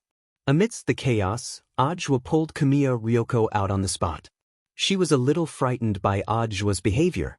Ever since their first face-to-face encounter in the headmaster's office at number 60 high school, Ryoko Kamiya knew that this was a calm old swindler.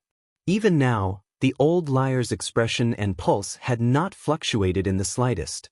She didn't know how Ajwa could remain so calm and collected. If one thought about it carefully, things like heartbeat, pulse, and expression could be concealed with some technical means. At least for now, the sweat in Ajwa's palms told Kamiya Yoshiko. This time, the old liar seemed to be honest for once. "You're hurting me, can't you loosen up a little?" Kamiya Ryoko mumbled softly behind Ajwa as he dragged her for a long distance. It was Ajwa's first time hearing Jiogong, who had always been strong, actually act like a spoiled child. "Is this a request?" Ajwa couldn't help smiling. "Heh, we were only forced to cooperate." Ryoko Kamiya snorted and said, "My hands have been stained by you. I don't know how much hand sanitizer I need to use to wash away your filth, you old liar." Old liar was Ryoko Kamiya's honorific for Ajwa.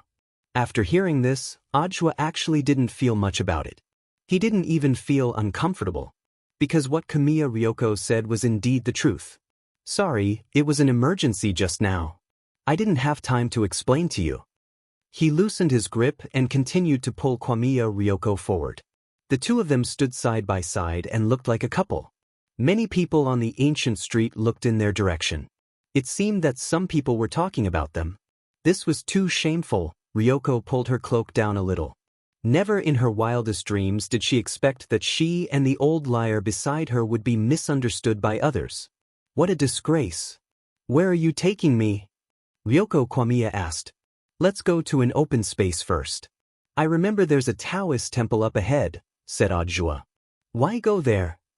There are many people on the street. Even if they followed us all the way, I'm afraid they won't be able to find a good opportunity to strike. It's easier to lure the wolf into the trap by choosing an open space." The Taoist temple on the ancient street was a famous holy place for praying. However, the opening time of the Taoist temple was in the afternoon, so it was guaranteed that no one would enter at this time. The owner of the Taoist temple and Ajwa were also friends, and he had basically already greeted all his friends before coming here. "Are you so sure that these people from the Q family are going to harm me?" Ryoko Q asked. 100%. Ajwa nodded. After all, this was Shifu Wang Ling's judgment. "So, how many people know that you're here?" With one hand in Ajwa's, Ryoko pinched her chin with the other and sank into thought. "Apart from my female bodyguard, there shouldn't be anyone else who knows." "Oh, that's right, there's also Dr. Okawa." "Dr. Day?" "His name is Kimura Daikawa. This is my private doctor," Ryoko said. "Because I was under the influence of a hallucinogen, he diagnosed me and accidentally overheard that I was going to the old street." Ajwa nodded thoughtfully. This Kimura Daikawa seemed to be a great suspect.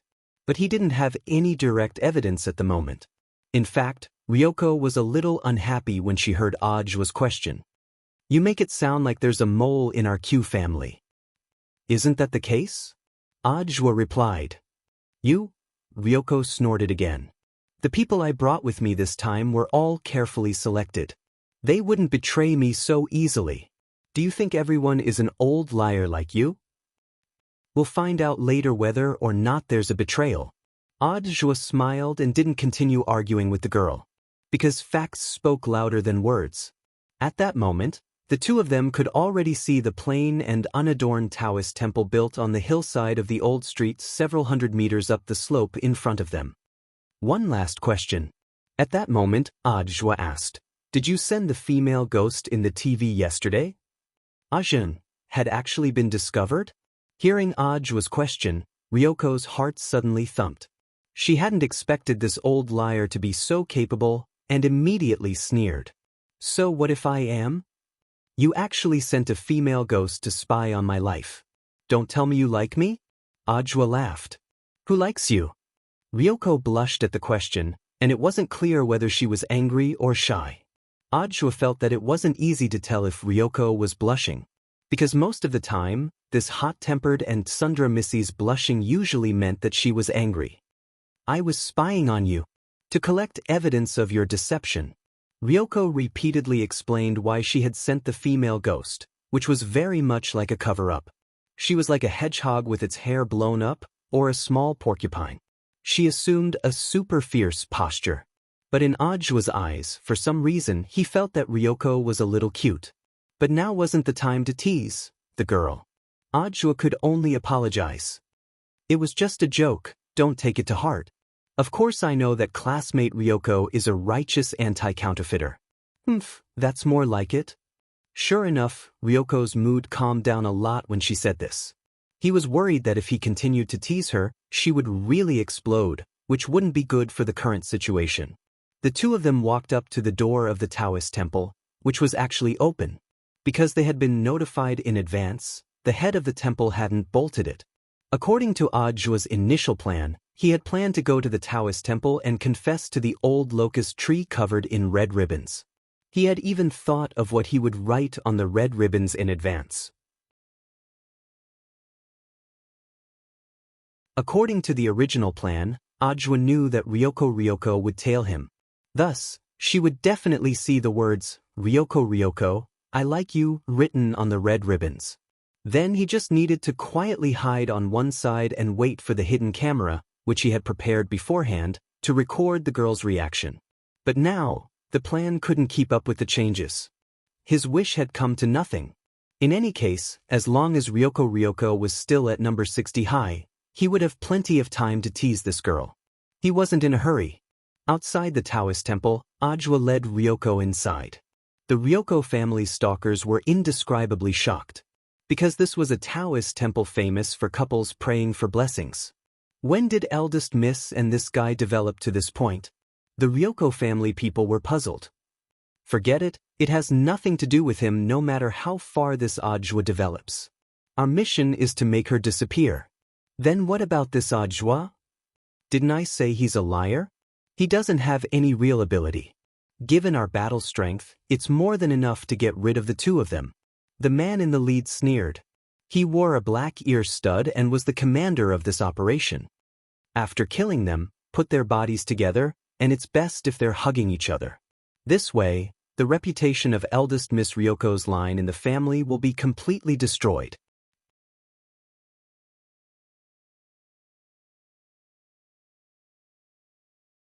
Chapter 1467. Ajua and Kiyomiya Ryoko hid under the altar table in the Taoist temple. It's so crowded, who wants to hide in there with a liar like you? Despite her words, Kiyomiya Ryoko still obediently crawled in. The space under the table was relatively small, and Ajua had no intention of offending the girl. Although he had tried very hard to keep his distance, part of his body still touched hers. Kiyomiya Ryoko blushed and had a disgusted expression on her face. But in this situation, she really couldn't push him away. Sorry, classmate Kiyomiya, please bear with it for a while, Ajua said gently as he made a shushing gesture. Kiyomiya Ryoko snorted and turned her head slightly, looking at Ajua out of the corner of her eye. She saw that Ajua was constantly changing his posture in an attempt to keep his distance. The emotions in her heart instantly became very complicated. On one hand, she suddenly felt that Ajua seemed to be more upright than she had imagined. On the other hand, she was displeased that Ajua was deliberately keeping his distance from her. Is this lady's charm not enough for you to dislike me so much? Kiyomiya Ryoko muttered very quietly and quickly. Ajua, classmate Kiyomiya, what are you talking about? I won't repeat myself. Kiyomiya Ryoko's voice was cold. The girl composed herself and took a deep breath. She felt that she must be crazy to actually expect an old liar like Ajua to succumb to her charm. Such a liar, she wouldn't care for him in this lifetime. Kiyomiya Ryoko glared at Ajua, puzzling him with her hostile gaze. Ajua sighed inwardly. Little lasses nowadays, their thoughts were hard to fathom. Too hard to understand. It was said that a woman's heart was like a needle at the bottom of the sea, but this little girl hadn't even become a real woman yet. So why was she so scheming? Just as he was puzzled, the two people under the altar table heard movement outside the temple at the same time. Everything was going as Ajua had expected. It wasn't long before the three people in the back directly broke into the Taoist temple. They moved quickly, cautiously closing the door as soon as they entered and rebolting it to prevent anyone from entering. One of them took out a three-legged magic weapon and placed it on the ground. It was a kind of shielding device that could block out sound and all external signals. After manually setting the range, the three-legged magic tool made a buzzing sound, and a circle of invisible ripples spread out on the spot, covering the entire Taoist temple. Now, it's time to catch a turtle in a jar. The leader of the group, the man wearing black earrings, smiled secretly. He had already sensed Ajua and Kamiya Ryoko's auras in the main hall of the Taoist temple in front of them. The man quickly made two hand gestures, signaling his other two companions to surround the main hall. The remaining two had radars on their hands. This was a device that was bound to a shielding artifact. Once someone approached the signal shielding area, the radar would be able to detect the signal instantly. This time, it would be hard for him to escape even if he had wings.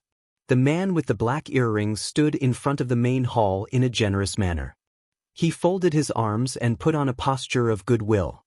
"Miss Yoshiko, we have no intention to offend you. We are just following orders. As long as Miss Yoshiko is willing to hand over the copy of the ghost register, then we can consider letting Miss Yoshiko go." In fact, killing Ryoko Kuya was their original goal. As for snatching the ghost register, that was just something they had done in passing. The man was well aware that the copy in Ryoko's hands was just a copy, and the real master copy was still sealed under the Kuya family. However, the ghosts in these replicas were actually hidden dangers. If they killed Kumiya Ryoko, the ghosts in the replicas would witness everything. If other people in the Kuya family found out about this later, it wouldn't be good for their master's subsequent election plans. So after they killed Ryoko Kuya, they had to bring back this copy and wait for their master's latest order to deal with it. Ghost register? Under the offering table, Ajua looked at Ryoko Kuya. The ghost register was a family secret. Ryoko wanted to say something, but hesitated. She didn't want to explain at first. But in this case, it didn't seem right not to. So the girl frowned and thought of a way to summarize it in a nutshell. "I'm guessing that this is a magic weapon your family uses to seal and control demons and ghosts," Ajua guessed at that moment. "How do you know?" Ryoko was astonished. "It's just my experience." Ajua smiled. All along, Ryoko had thought that he was still the same Ajua from 6 years ago. If this had happened 6 years ago and the girl had confronted him aggressively and suspected that he wasn't the hero who saved the world from back then, Ajua indeed wouldn't have had the slightest bit of confidence. But now, everything was different. Ajua now had the special 33-path primordial energy technique. Once his true battle strength was completely released, he could rival a true immortal. Coupled with the prediction, perhaps even a true immortal wouldn't be his match. In fact, Ajua could have improved his realm a long time ago. As long as he wanted to, it wouldn't have been difficult for him to quickly become an itinerant immortal. But after all, Ajua was now a public official and countless eyes were on him. If he improved his basic realm too quickly, people might become suspicious. In any case, the basic realm wasn't important to Ajua.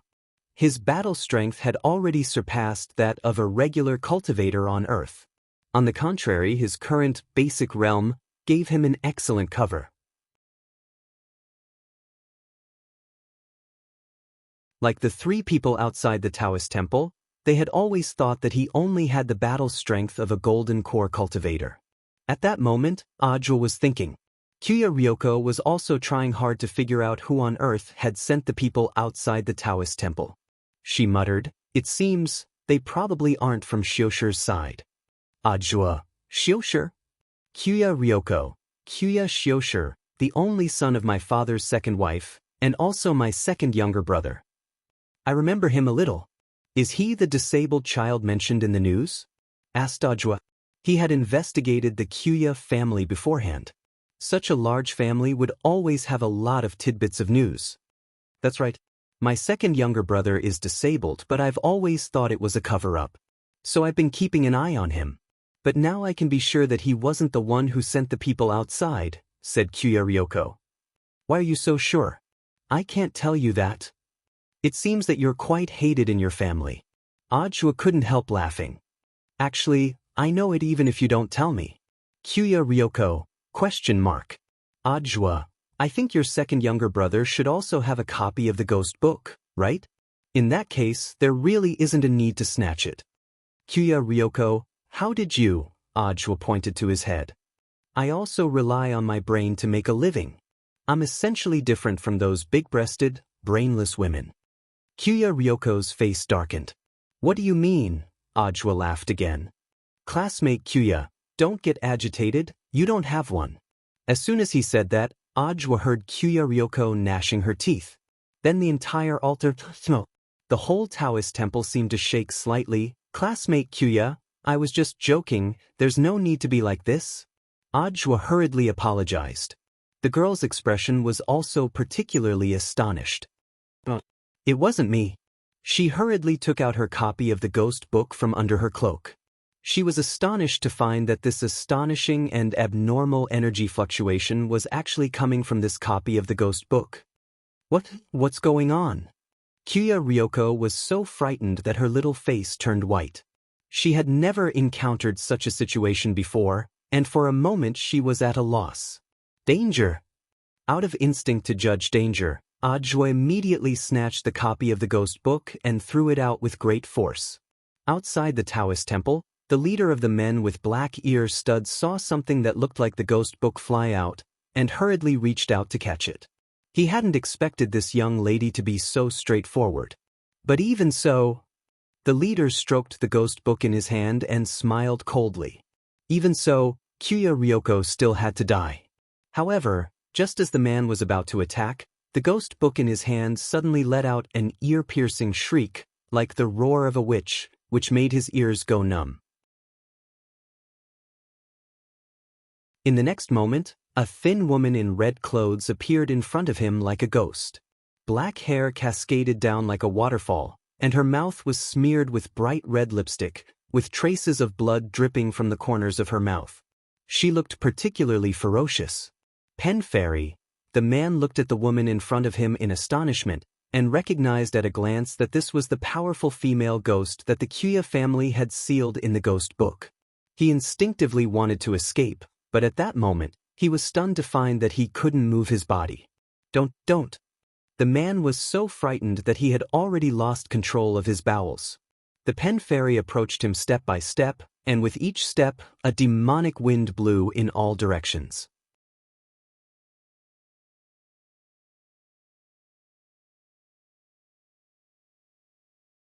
Chapter 1468.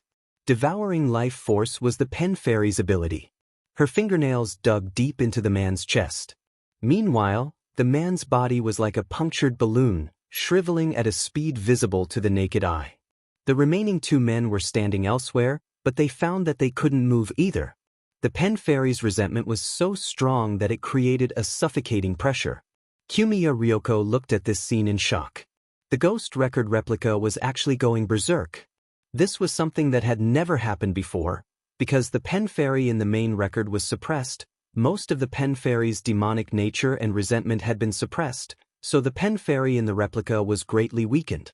She remembered that she had been ordering the Pen Fairy to play the role of a recorder.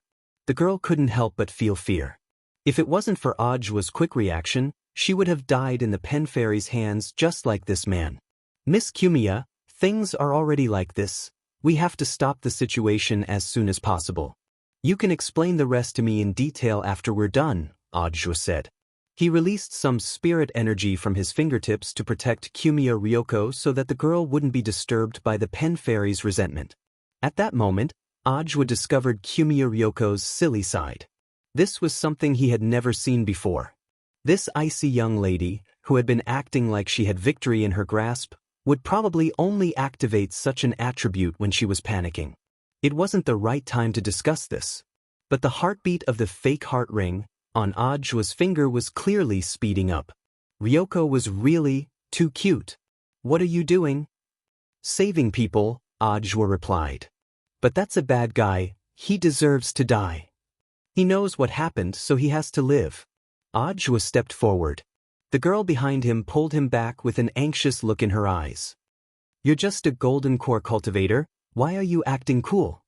Although the book in Kamiya Yoshiko's hand was only a copy of the ghost book, she knew every ghost in it. The Pen Fairy, this was an extremely dangerous ghost. Her rating could reach SSR directly. Back then, the Kumiya family had paid a huge price to set up a trap to capture her, so it was obvious how powerful she was. Although Kamiya Yoshiko didn't know why the brush fairy would suddenly break out of the seal, she didn't know why. However, the brush fairy might not be much scarier than the Demon King from back then. However, the young lady did not expect that the man in front of her would still walk out fearlessly. Facing the light outside the door, he left a broad reflection in the main hall, which made Kamiya Yoshiko feel at ease. Ajwa, you old liar, are you still trying to be brave? You will die. I don't care if you die. A second before Ajwa's figure completely disappeared from the hall, Kamiya Ryoko shouted at his back. Ajwa smiled and didn't directly answer the girl's question. Sword, come. With a wave of his hand, an emerald green bamboo sword pierced through the void and landed in his hand. Saving people was the most important thing right now, so he couldn't care less. Previously, he had gone through many rounds of systematic combat training in the war sect, and compared to 6 years ago, his fighting skills had been reborn. He was no longer the brave and righteous scapegoat from 6 years ago. It was clear that the brush fairy's eyes were also filled with surprise. A golden core cultivator could actually move under her powerful resentment. This was simply inconceivable. Her other hand was already at the ready, and she planned to stab Ajwa the moment he rushed over. The brush fairy had just been unsealed and needed a lot of nourishment. However, Ajwa's speed exceeded her expectations. So fast. Her eyes couldn't keep up with the speed of a golden core cultivator at all. She could only rely on her intuition to pinpoint Ajwa's position and then reach out with her left claw. Next time, I'll chop off your left arm. Then I'll chop off your right arm as well. Before the sword light fell, Ajwa made a precise warning, just like Fan Rue had done back then. Sword of Destiny was one of the abilities of foresight. The brush fairy's eyes were filled with horror. She was surprised that this man could actually see through her thoughts in advance. The next moment, there was a rip from an extremely tricky angle that the brush fairy had never expected. Ajwa appeared like a ghost, and with a lift of his hand, the brush fairy's arms were instantly severed. On the ground, the captain of the 3-man team whose life force had been sucked out by the brush fairy fell to the ground, but there was still a trace of life left in him. Ajwa was too fast. In a short span of time, he had chopped off the brush fairy's arms, and had even taken the time to feed the man on the ground a tonic to keep him alive. 4 powerful vengeful spirits, having their arms chopped off wasn't enough to make them cry out in pain, because their limbs were illusory to begin with, and could be reassembled even if they were chopped off. At that moment, Ajwa was facing the armless brush fairy. She was surrounded by powerful resentment, yin chi, and demon chi. All sorts of negative energies surged out. It was obvious that the woman was trying to repair her arms. Unfortunately, things didn't go as she wished. Although foresight was weaker than Jinka's, it was still the second spiritual sword. Faced with such an evil being, it naturally wasn't as easy to heal as it usually was after being baptized by the second spiritual sword Chi. Damn it, damn it. The brush fairy let out a shrill roar as if she was enraged. But Ajwa didn't give her any chance to explode. Next strike, disappear. There was a chi sound. Another strike. The brush fairy's eyes widened in shock, and the tip of foresight had already pierced her head. Powerful sword chi swept through the brush fairy's body, and it turned to ashes on the spot before directly dissipating. Just like that, this ghost, which the Jiogong family had paid a huge price to subdue, completely disappeared from the face of the earth. The moment the brush fairy's body disintegrated, a ray of sunlight fell from the sky and shone on the spot where the brush fairy had disappeared. Through the sunlight, the ghost's ashes swirled in the air before swiftly dispersing with the wind. The scene was a little beautiful. Maybe this is the light of the righteous path. Ajwa laughed at himself in his heart. At that moment, Ajwa examined the scene again. He suddenly noticed that there seemed to be a stone reed on the ground. Where did this stone reed come from?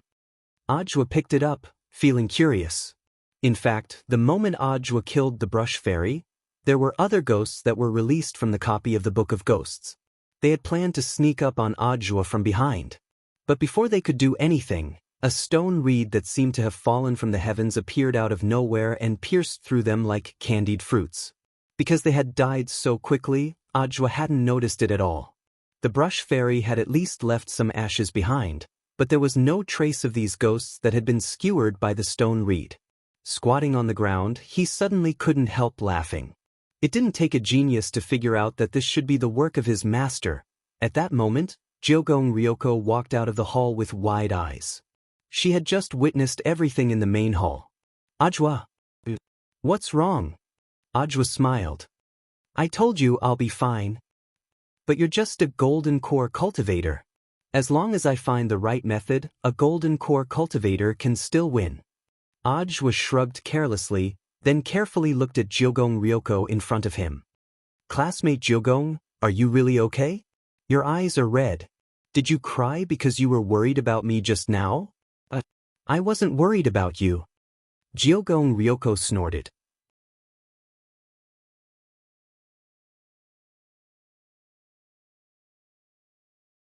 Chapter 1469. That was what she said, but when Ryoko saw Ajwa rise to the challenge, she couldn't help but smile. She suddenly felt as if her heart had been violently twitched by something.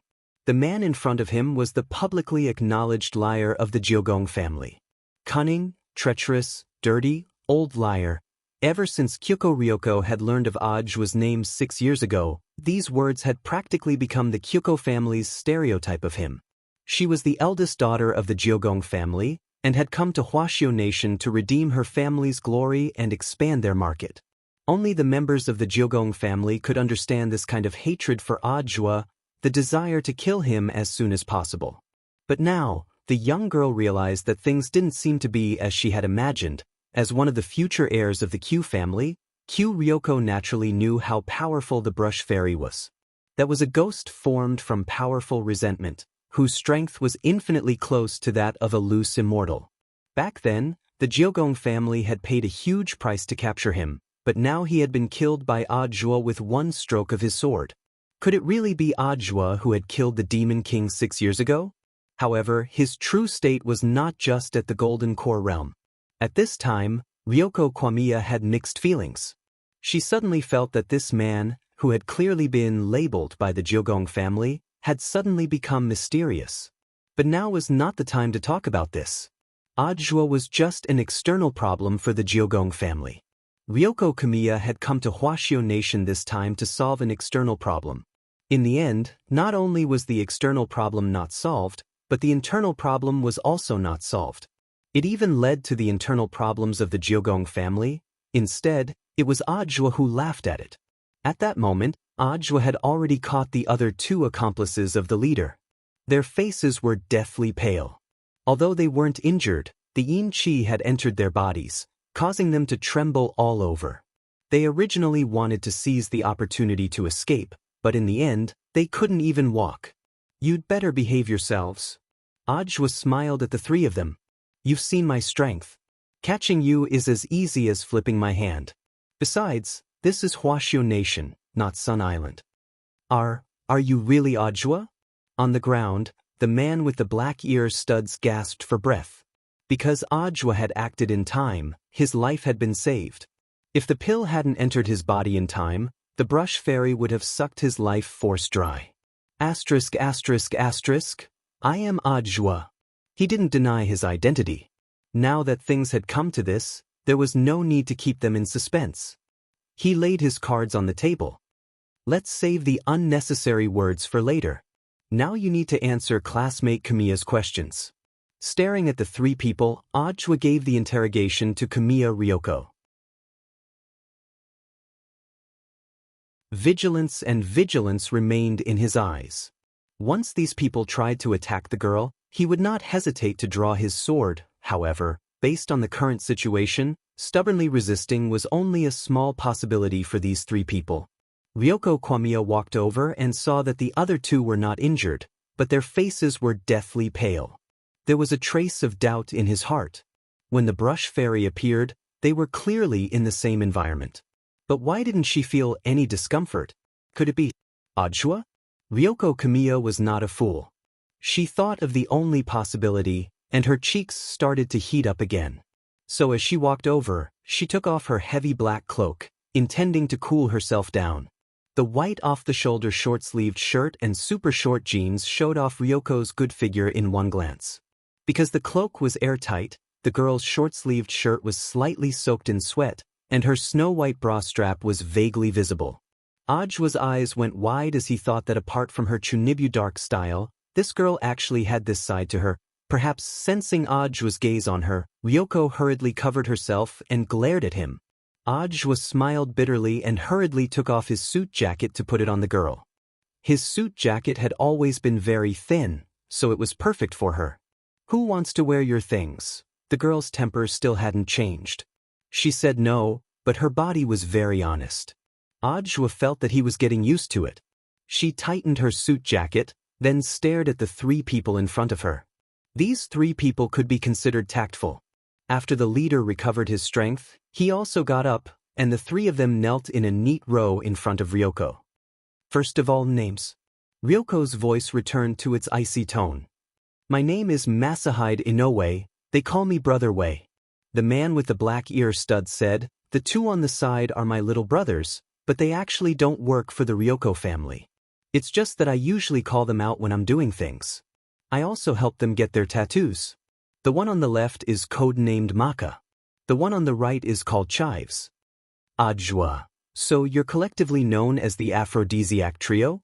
"Don't interrupt." Ryoko Kamiya glanced at Ajua, then looked down at them. "I'll ask you one more time. Which side are you on?" "Young miss, you know we can't say." Masahide Inoue's expression was bitter.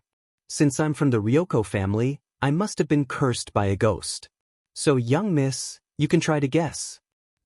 At least you know what's good for you." Ryoko nodded. She believed what Masahide Inoue said. If she betrayed her master like this, it would indeed be risky. But it would be fine as long as she didn't say or write down the names. The safest way was to make a guess. But it actually wasn't that difficult to deduce. In the Ryoko family, how many people would have the guts to directly lay a hand on her, the eldest daughter? Since these three people didn't belong to her second younger brother Hideshi Ryoko, then the only one left was, "Sixth madam," said Ryoko. Masahide Inoue didn't dare speak and just nodded. With a definite answer, Ryoko instantly felt a lot more at ease. "Don't worry, it doesn't matter if you don't have the guts to say more now. I'll help you remove the curse when we get back. But in exchange, you have to tell me everything you know. And from today onwards, you have to remember that the three of you are already dead, understand?" "Understood, young miss." Tears welled up in Masahide Inoue's eyes. He had never thought that young miss would actually let bygones be bygones and treat them with kindness. "Sixth madam, is she the one your father married last year?" Ajua couldn't help asking at that moment. "Yes." Ryoko nodded. "She's my father's youngest wife so far. She's also pregnant, and supposedly it's a boy." "I see." Ajua instantly understood. "It seems that this sixth madam is quite ambitious. I've long suspected that she came in with a purpose, and I have some evidence." "Evidence? Could it be that she's not pregnant at all, or that the child in her actually isn't your father's?" "How do you know?" When Ryoko and the three people on the ground heard this, their eyes widened in shock. Ajua shrugged. "Isn't that what they always do in house fighting dramas?" Ryoko snorted. "Heh, only you would know. Actually, I was just testing you to see if you were that smart." Looking at the couple who seemed to be flirting in front of him, Masahide in no way hesitated to speak. "Young miss, I actually have a question, but I don't know if I should ask it." "Ryoko, speak." Masahide Inoue, "Your relationship with Mr. Joie is?" The next second, the two of them spoke at the same time. "Ryoko, he's my senior." "Ajua, she's my girlfriend." Ryoko instantly blushed and glared at Ajua. "Who's your girlfriend?" "Shameless."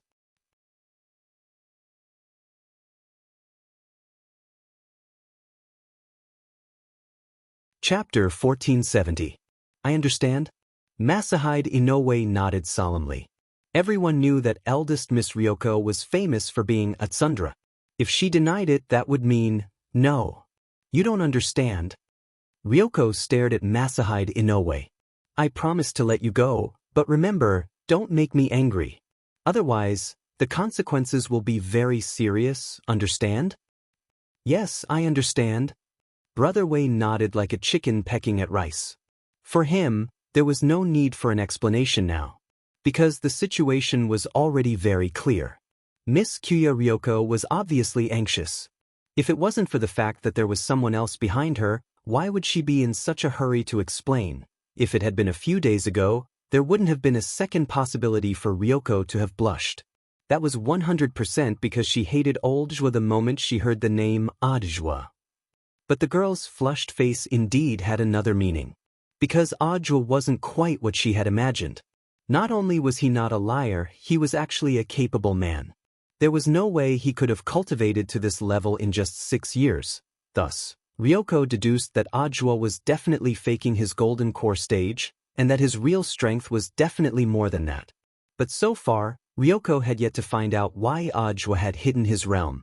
Perhaps he had come with the intention of keeping a low profile from the very beginning, and had just been discovered by accident? And the boy that the Day Wanderer ghost had mentioned was most likely a witness at the scene. So, from the very beginning, had the entire Jiogong family misunderstood Audiobook? If his speculation was correct, then who was the boy that the Day Wanderer ghost had seen? It looks like I still have to find that dead fish eye. Ryoko pondered at that moment. Her train of thought was very clear, and she had no intention of giving up on looking for Wang Ling. Boys and girls at this age were always exceptionally curious.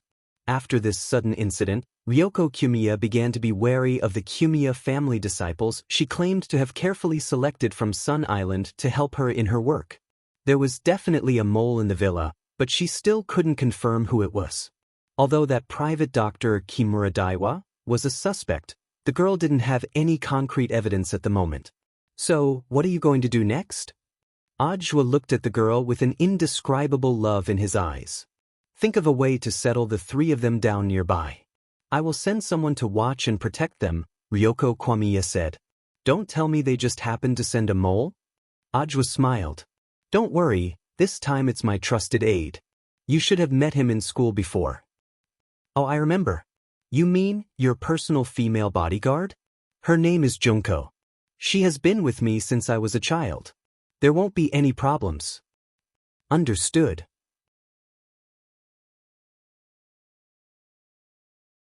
Folding his arms, he pondered for a bit, and suddenly realized that he had found an opportunity to get close to the girl. But have you thought about it? If you send her out, what will you do? This question caused the young girl to sink into silence. What he said actually made a lot of sense. So far, Kwamiya Ryoko still did not know the reason for the riot of the copy of the ghost register. What if there was another problem in the future when there was no one around? She would probably die a horrible death. The girl had never expected that the ancestral magic treasure which she had regarded as the most powerful magic weapon and which she deeply relied on would suddenly turn into a ticking time bomb. To tell you the truth, your female bodyguard won't be of any use against a ghost of that level just now. So, I suggest that you hire someone else. Hire someone else. Kwamiya Ryoko frowned. Money isn't a problem, but where on earth should I find someone? Me. Audiobook pointed to himself. Good quality and cheap, I'm on call. Classmate Kwamiya, you don't have to worry about my job. Even if I'm at work, my spirit sword can lock down enemies from 1,000 miles away and strike accurately. It's more than enough to protect you in Huashio Nation. Actually, Audiobook was being modest. As the number 2 spirit sword on the list of swords, it could in fact take care of every corner of the world, not just Huashio Nation. The corners of Kwamiya Ryoko's mouth twitched. She sighed in her heart at the shamelessness of the man in front of her. She had clearly come to Shio Nation to investigate him. She had come to seek revenge. But this guy, not only wasn't he hiding from her, he was even prepared to stick close to her and be her bodyguard. This was outrageous. Is the food in your general administration of 100 schools canteens so good that you're actually so thick-skinned? Kwamiya Ryoko glanced at Audiobook contemptuously. Although she said that, in her heart, she actually felt that this plan wasn't bad, Since Ajwa's battle strength wasn't as bad as the rumors said, protecting her indeed wouldn't be a problem. In addition, if Ajwa was always by her side, it might be easier for her to investigate the whereabouts of that dead fish-eyed boy. Kwamiya Ryoko had a hunch all along. She felt that Ajwa definitely had something to do with that boy. Maybe they even knew each other. What do you think? At that moment, Ajwa looked at the girl with a smile, looking forward to her reply. According to the market price, with your battle strength, your monthly salary is at least 100 million yuan. Our Kwamiya family has limited funds, I'm afraid. I don't need that much. Just give me the normal golden core price. Ajwa smiled. After successfully haggling, the girl gave a smug smile, which disappeared in an instant. Crossing her arms, she assumed the familiar posture of a rich young miss and looked at Ajwa. Then, I will reluctantly bestow upon you the favor of being my bodyguard. But you're only responsible for my safety. You're not allowed to ask about anything else. No problem. Ajwa nodded contentedly. All right, let's go to a hotel. I checked. The nearby Holiday Inn on the old street is more affordable. A hotel? Ajwa looked at Kwamiya Ryoko in surprise. What? Is there a problem? Is the hotel not open? No. Ajwa smiled evilly. It's like this, classmate Kwamiya. I'm only responsible for safety. But if I want to get a room, that's another price. Who wants to get a room with you? I'll never get a room with you in this lifetime. Dream on. Kwamiya Ryoko's face instantly lit up again, and she shouted, I'm talking about you and me escorting these three people to a hotel. This attempt to hide her shyness by shouting made Ajwa's heart beat wildly again. Since he had become famous, there had actually been a lot of girls around him. Old secretary's son would sometimes recommend some beautiful civil servants to him and introduce girlfriends to him. Ajwa had seen a lot of beautiful girls, but it was rare to see someone as cute as Ryoko. I'm just joking, don't be angry, classmate Kwamiya. Like before, Ajwa quickly apologized. Then let's go. This B*Tsich was quick to do it, and quick to apologize. Thus, Kwamiya Ryoko wanted to scold him, but couldn't bring herself to do so. But just as they were about to leave the Taoist temple, the girl stopped.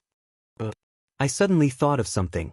Ajwa asked in a soft voice, What is it? Kwamiya Ryoko, I have to block any information about these three people. So I can't pay for the hotel room for the time being. Can you pay for it first? I'll add it to your salary when I do the accounting later. Sure. Ajwa readily agreed. My body is fine. Pervert! Kwamiya Ryoko took a deep breath, clenched her small, trembling fist, and kicked Ajwa's calf hard before she quickly dashed out the door. Ajwa chased after her. That felt good. Classmate Kwamiya. A few more times. Kwamiya Ryoko. Shameless. That you're tuning in to the Passion Pages YouTube channel.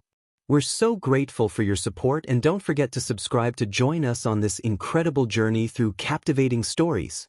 Your generosity through donations truly makes a world of difference, as it's the primary source of revenue that allows me to expand and enhance this channel for you.